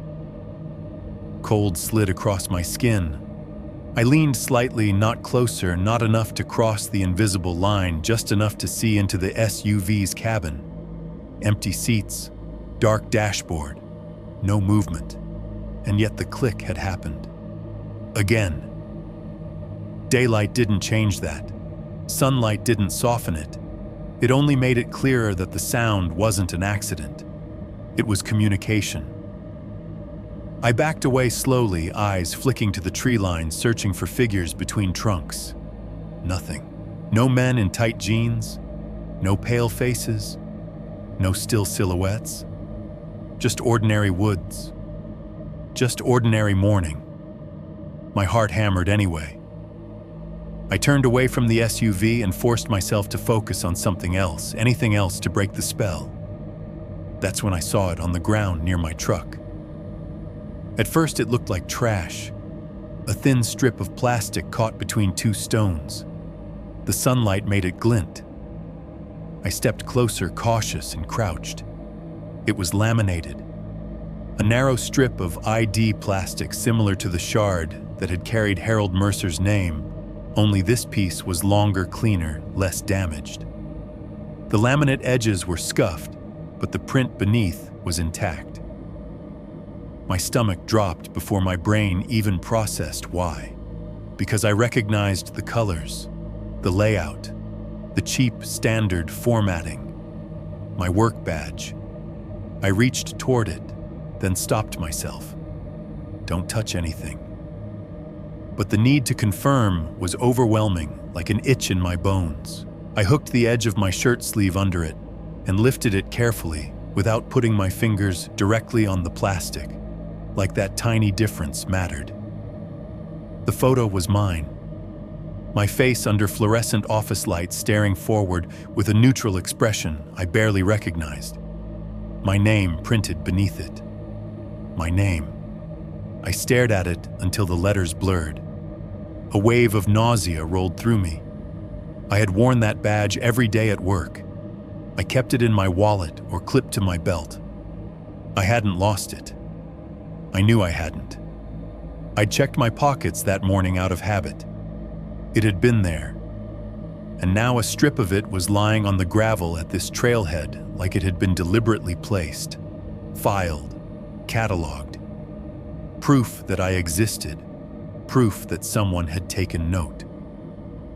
My throat tightened. I lowered the badge strip back onto the gravel as carefully as I could, like it might bite. I stood and looked around, wildly scanning the road, the trees, the ditch, the trail entrance. Daylight poured through branches. Birds kept calling. Nothing moved. But the feeling of being watched surged so strong it made my skin crawl. The SUV's passenger door was still cracked open, a few inches, waiting. And inside my head, a new terrible understanding formed, quiet and sharp. The trap wasn't the woods. The trap was the ritual. Notice the door. Step closer. Touch it. Close it. Prove you're willing to participate. And somewhere unseen, someone collected the proof names, faces patterns like files in a folder. Harold Mercer hadn't been the first, and if my badge was here broken and displayed like a trophy, then I wasn't just a witness anymore. I was next in line. Chapter 7. The Door That Opens Itself, Part 7.2. The clearing rewritten, approximately 2,000 words total. I should have turned around after I saw my badge strip. A sane person would have taken that as the final warning proof that someone had been close enough to touch my life, close enough to remove something personal and deliver it back to me like a message. A sane person would have gotten in the truck, driven straight to Officer Voss, and never looked at another tree line again. But sanity wasn't what I had left. What I had left was obsession, fear, and a need to see the shape of the trap with my own eyes. I needed to understand what they were doing out here. Not to stop them. My confidence wasn't that big, but to stop feeling like I was drowning in questions. I left the SUV alone. I didn't touch the door. I didn't close it. I walked past it with my hands clenched so tightly, my nails cut into my palms, because every instinct wanted to push it shut to end the invitation. The trail entrance looked smaller in daylight than it had in fog, less like a throat, more like a narrow hallway of green. Birds chattered somewhere up in the canopy. Sunlight speared through gaps in leaves and painted bright patches on the dirt path. The woods were putting on a friendly face. I kept my dashcam running, even though it couldn't see me anymore. I kept my phone recording audio in my pocket. Every few minutes, I spoke quietly, narrating time and location the way you do when you're leaving evidence for someone else. 10:32, I murmured at one point, about 20 minutes in. My voice sounded strange in the daylight, like I was trying to convince myself I was in control. The deeper I walked, the more the air changed. The dampness stayed, but the sun warmed the surface of leaves, bringing out a sharper green smell. The trail wasn't as slick without rain, but the ground was still soft, still dark in places where water had pooled. My boots made faint, sticky sounds on mud. I kept listening for footsteps that weren't mine. Without rain, the woods had more soundbird calls, insect buzz, distant water. Yet that didn't make it comforting. It made it easier to hide something in plain hearing. A rustle could be a squirrel. A snap could be a twig. Or it could be a person staying just far enough away to blend. When the clearing finally opened in front of me, my stomach tightened so hard it felt like a cramp. It looked wrong.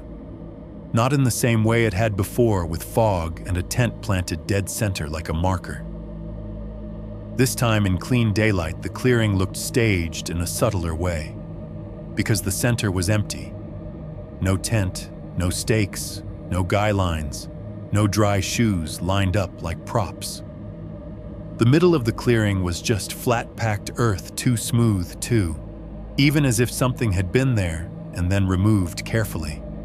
Not ripped up in haste, not abandoned, erased, scrubbed. It felt like walking into a room you know someone has just cleaned in a hurry, not because they care about cleanliness, but because they care about removing evidence. The tree line around the clearing looked the same. The slope of the ground felt familiar. I could even pick out where our tent had been at the edge last time, where the brush formed a slight pocket of cover. But the center's emptiness made the whole place feel larger, exposed. unforgiving. I stood at the edge, breathing hard, trying to convince myself not to step fully into it. My eyes scanned the ground. Daylight revealed details. The fog had hidden faint scuff marks, subtle discolorations in soil places where the earth had been tamped down. But the rain had washed away a lot. Or someone had. I moved slowly, deliberately, like I was walking through a crime scene with invisible tape marking where I wasn't allowed to step. Then I saw it. A grocery store plastic bag placed near the center, fresh, clean, uncrumpled. It sat on the ground like an offering. The logo printed on it was sharp and modern, the kind you'd see at any supermarket. It looked out of place against mud and leaves, bright white against brown soil.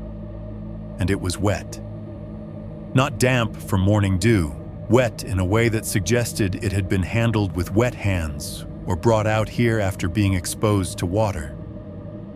The plastic clung slightly to whatever was inside, outlining a long, narrow shape. My mouth tasted like pennies again.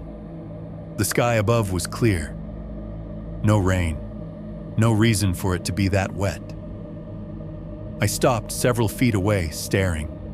My mind returned to last time, the bag drumming hollowly under rain, shifting slightly as if nudged.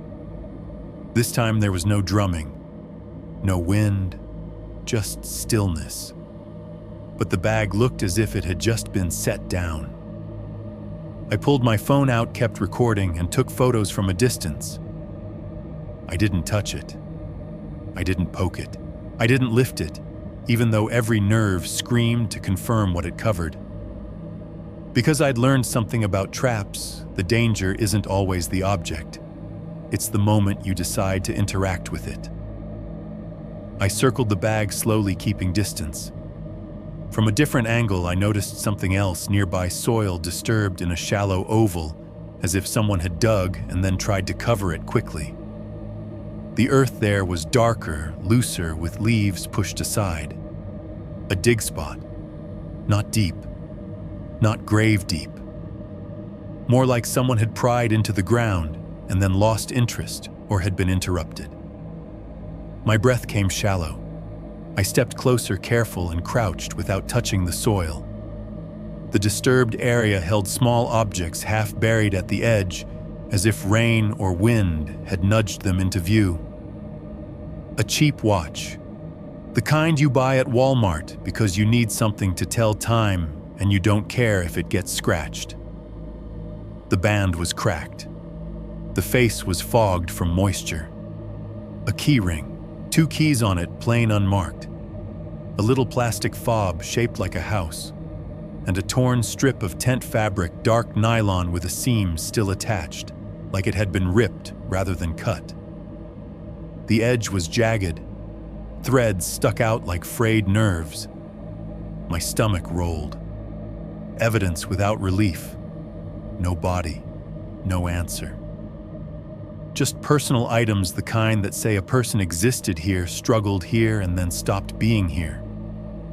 I stared at the watch, trying not to imagine whose wrist it had been on. I stared at the keys, wondering what door they opened. An apartment, a garage, a house someone expected to return to. A sound behind me made my muscles lock. Not a bird, not a squirrel.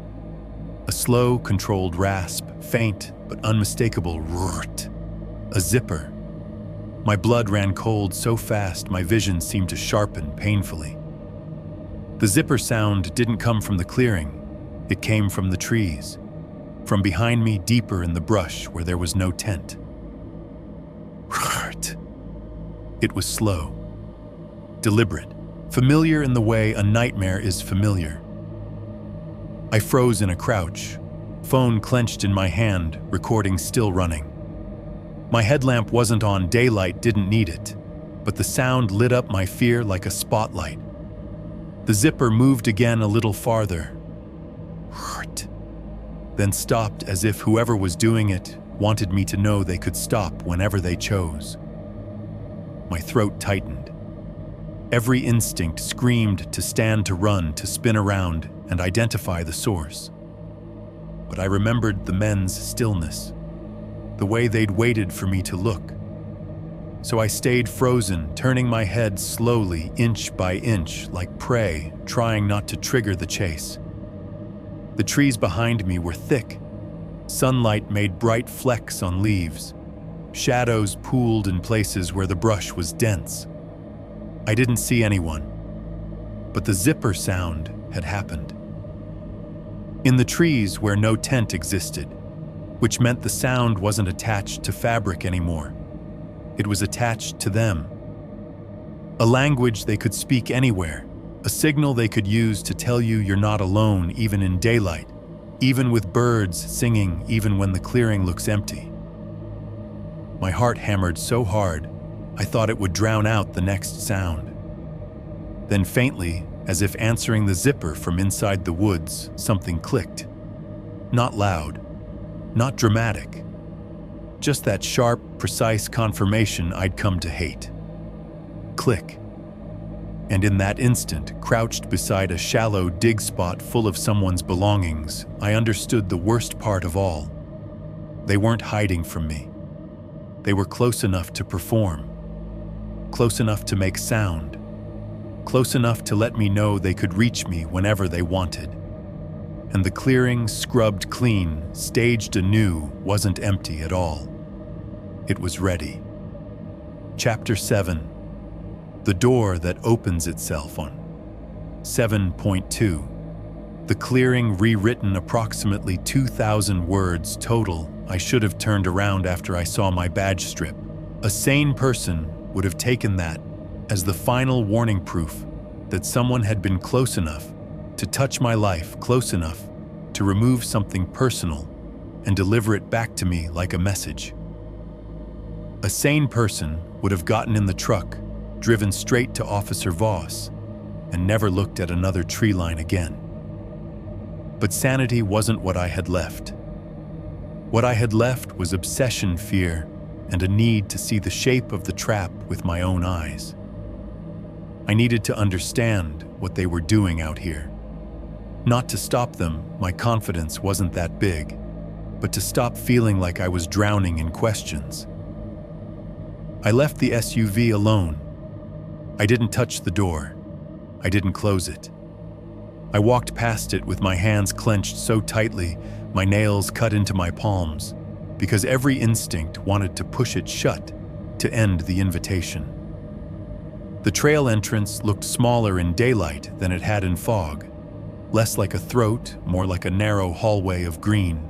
Birds chattered somewhere up in the canopy. Sunlight speared through gaps in leaves and painted bright patches on the dirt path. The woods were putting on a friendly face. I kept my dashcam running, even though it couldn't see me anymore. I kept my phone recording audio in my pocket. Every few minutes, I spoke quietly, narrating time and location, the way you do when you're leaving evidence for someone else. 10:32, I murmured at one point. About 20 minutes in, my voice sounded strange in the daylight, like I was trying to convince myself I was in control. The deeper I walked, the more the air changed. The dampness stayed, but the sun warmed the surface of leaves, bringing out a sharper green smell. The trail wasn't as slick without rain, but the ground was still soft, still dark in places where water had pooled. My boots made faint, sticky sounds on mud. I kept listening for footsteps that weren't mine. Without rain, the woods had more sound: bird calls, insect buzz, distant water. Yet that didn't make it comforting. It made it easier to hide something in plain hearing. A rustle could be a squirrel. A snap could be a twig. Or it could be a person staying just far enough away to blend.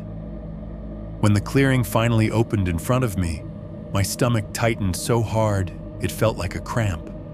It looked wrong. Not in the same way it had before, with fog and a tent planted dead center like a marker. This time, in clean daylight, the clearing looked staged in a subtler way. Because the center was empty. No tent, no stakes, no guy lines, no dry shoes lined up like props. The middle of the clearing was just flat-packed earth, too smooth, too even as if something had been there, and then removed carefully. Not ripped up in haste, not abandoned, erased, scrubbed. It felt like walking into a room you know someone has just cleaned in a hurry, not because they care about cleanliness, but because they care about removing evidence. The tree line around the clearing looked the same. The slope of the ground felt familiar. I could even pick out where our tent had been at the edge last time, where the brush formed a slight pocket of cover. But the center's emptiness made the whole place feel larger, exposed, unforgiving. I stood at the edge, breathing hard, trying to convince myself not to step fully into it. My eyes scanned the ground. Daylight revealed details the fog had hidden: faint scuff marks, subtle discolorations in soil places where the earth had been tamped down. But the rain had washed away a lot, or someone had. I moved slowly, deliberately, like I was walking through a crime scene with invisible tape marking where I wasn't allowed to step. Then I saw it. A grocery store plastic bag placed near the center. Fresh, clean, uncrumpled. It sat on the ground like an offering. The logo printed on it was sharp and modern, the kind you'd see at any supermarket. It looked out of place against mud and leaves, bright white against brown soil. And it was wet, not damp from morning dew. Wet in a way that suggested it had been handled with wet hands or brought out here after being exposed to water. The plastic clung slightly to whatever was inside, outlining a long, narrow shape. My mouth tasted like pennies again. The sky above was clear. No rain. No reason for it to be that wet. I stopped several feet away, staring. My mind returned to last time, the bag drumming hollowly under rain, shifting slightly as if nudged. This time there was no drumming, no wind, just stillness. But the bag looked as if it had just been set down. I pulled my phone out, kept recording, and took photos from a distance. I didn't touch it. I didn't poke it. I didn't lift it, even though every nerve screamed to confirm what it covered. Because I'd learned something about traps, the danger isn't always the object. It's the moment you decide to interact with it. I circled the bag slowly, keeping distance. From a different angle, I noticed something else nearby: soil disturbed in a shallow oval, as if someone had dug and then tried to cover it quickly. The earth there was darker, looser, with leaves pushed aside. A dig spot. Not deep. Not grave deep. More like someone had pried into the ground and then lost interest or had been interrupted. My breath came shallow. I stepped closer, careful, and crouched without touching the soil. The disturbed area held small objects half buried at the edge, as if rain or wind had nudged them into view. A cheap watch. The kind you buy at Walmart because you need something to tell time and you don't care if it gets scratched. The band was cracked. The face was fogged from moisture. A key ring. 2 keys on it, plain, unmarked. A little plastic fob shaped like a house. And a torn strip of tent fabric, dark nylon with a seam still attached, like it had been ripped rather than cut. The edge was jagged. Threads stuck out like frayed nerves. My stomach rolled. Evidence without relief. No body, no answer. Just personal items, the kind that say a person existed here, struggled here, and then stopped being here. I stared at the watch, trying not to imagine whose wrist it had been on. I stared at the keys, wondering what door they opened. An apartment, a garage, a house someone expected to return to. A sound behind me made my muscles lock. Not a bird, not a squirrel. A slow, controlled rasp, faint but unmistakable rut. A zipper. My blood ran cold so fast my vision seemed to sharpen painfully. The zipper sound didn't come from the clearing. It came from the trees. From behind me, deeper in the brush where there was no tent. Rut. It was slow, deliberate. familiar in the way a nightmare is familiar. I froze in a crouch, phone clenched in my hand, recording still running. My headlamp wasn't on daylight, didn't need it, but the sound lit up my fear like a spotlight. The zipper moved again a little farther, then stopped as if whoever was doing it wanted me to know they could stop whenever they chose. My throat tightened. Every instinct screamed to stand, to run, to spin around and identify the source. But I remembered the men's stillness, the way they'd waited for me to look. So I stayed frozen, turning my head slowly, inch by inch, like prey, trying not to trigger the chase. The trees behind me were thick. Sunlight made bright flecks on leaves. Shadows pooled in places where the brush was dense. I didn't see anyone, but the zipper sound had happened. In the trees where no tent existed, which meant the sound wasn't attached to fabric anymore. It was attached to them, a language they could speak anywhere, a signal they could use to tell you you're not alone, even in daylight, even with birds singing, even when the clearing looks empty. My heart hammered so hard, I thought it would drown out the next sound. Then faintly, as if answering the zipper from inside the woods, something clicked. Not loud, not dramatic, just that sharp, precise confirmation I'd come to hate. Click, and in that instant, crouched beside a shallow dig spot full of someone's belongings, I understood the worst part of all: they weren't hiding from me.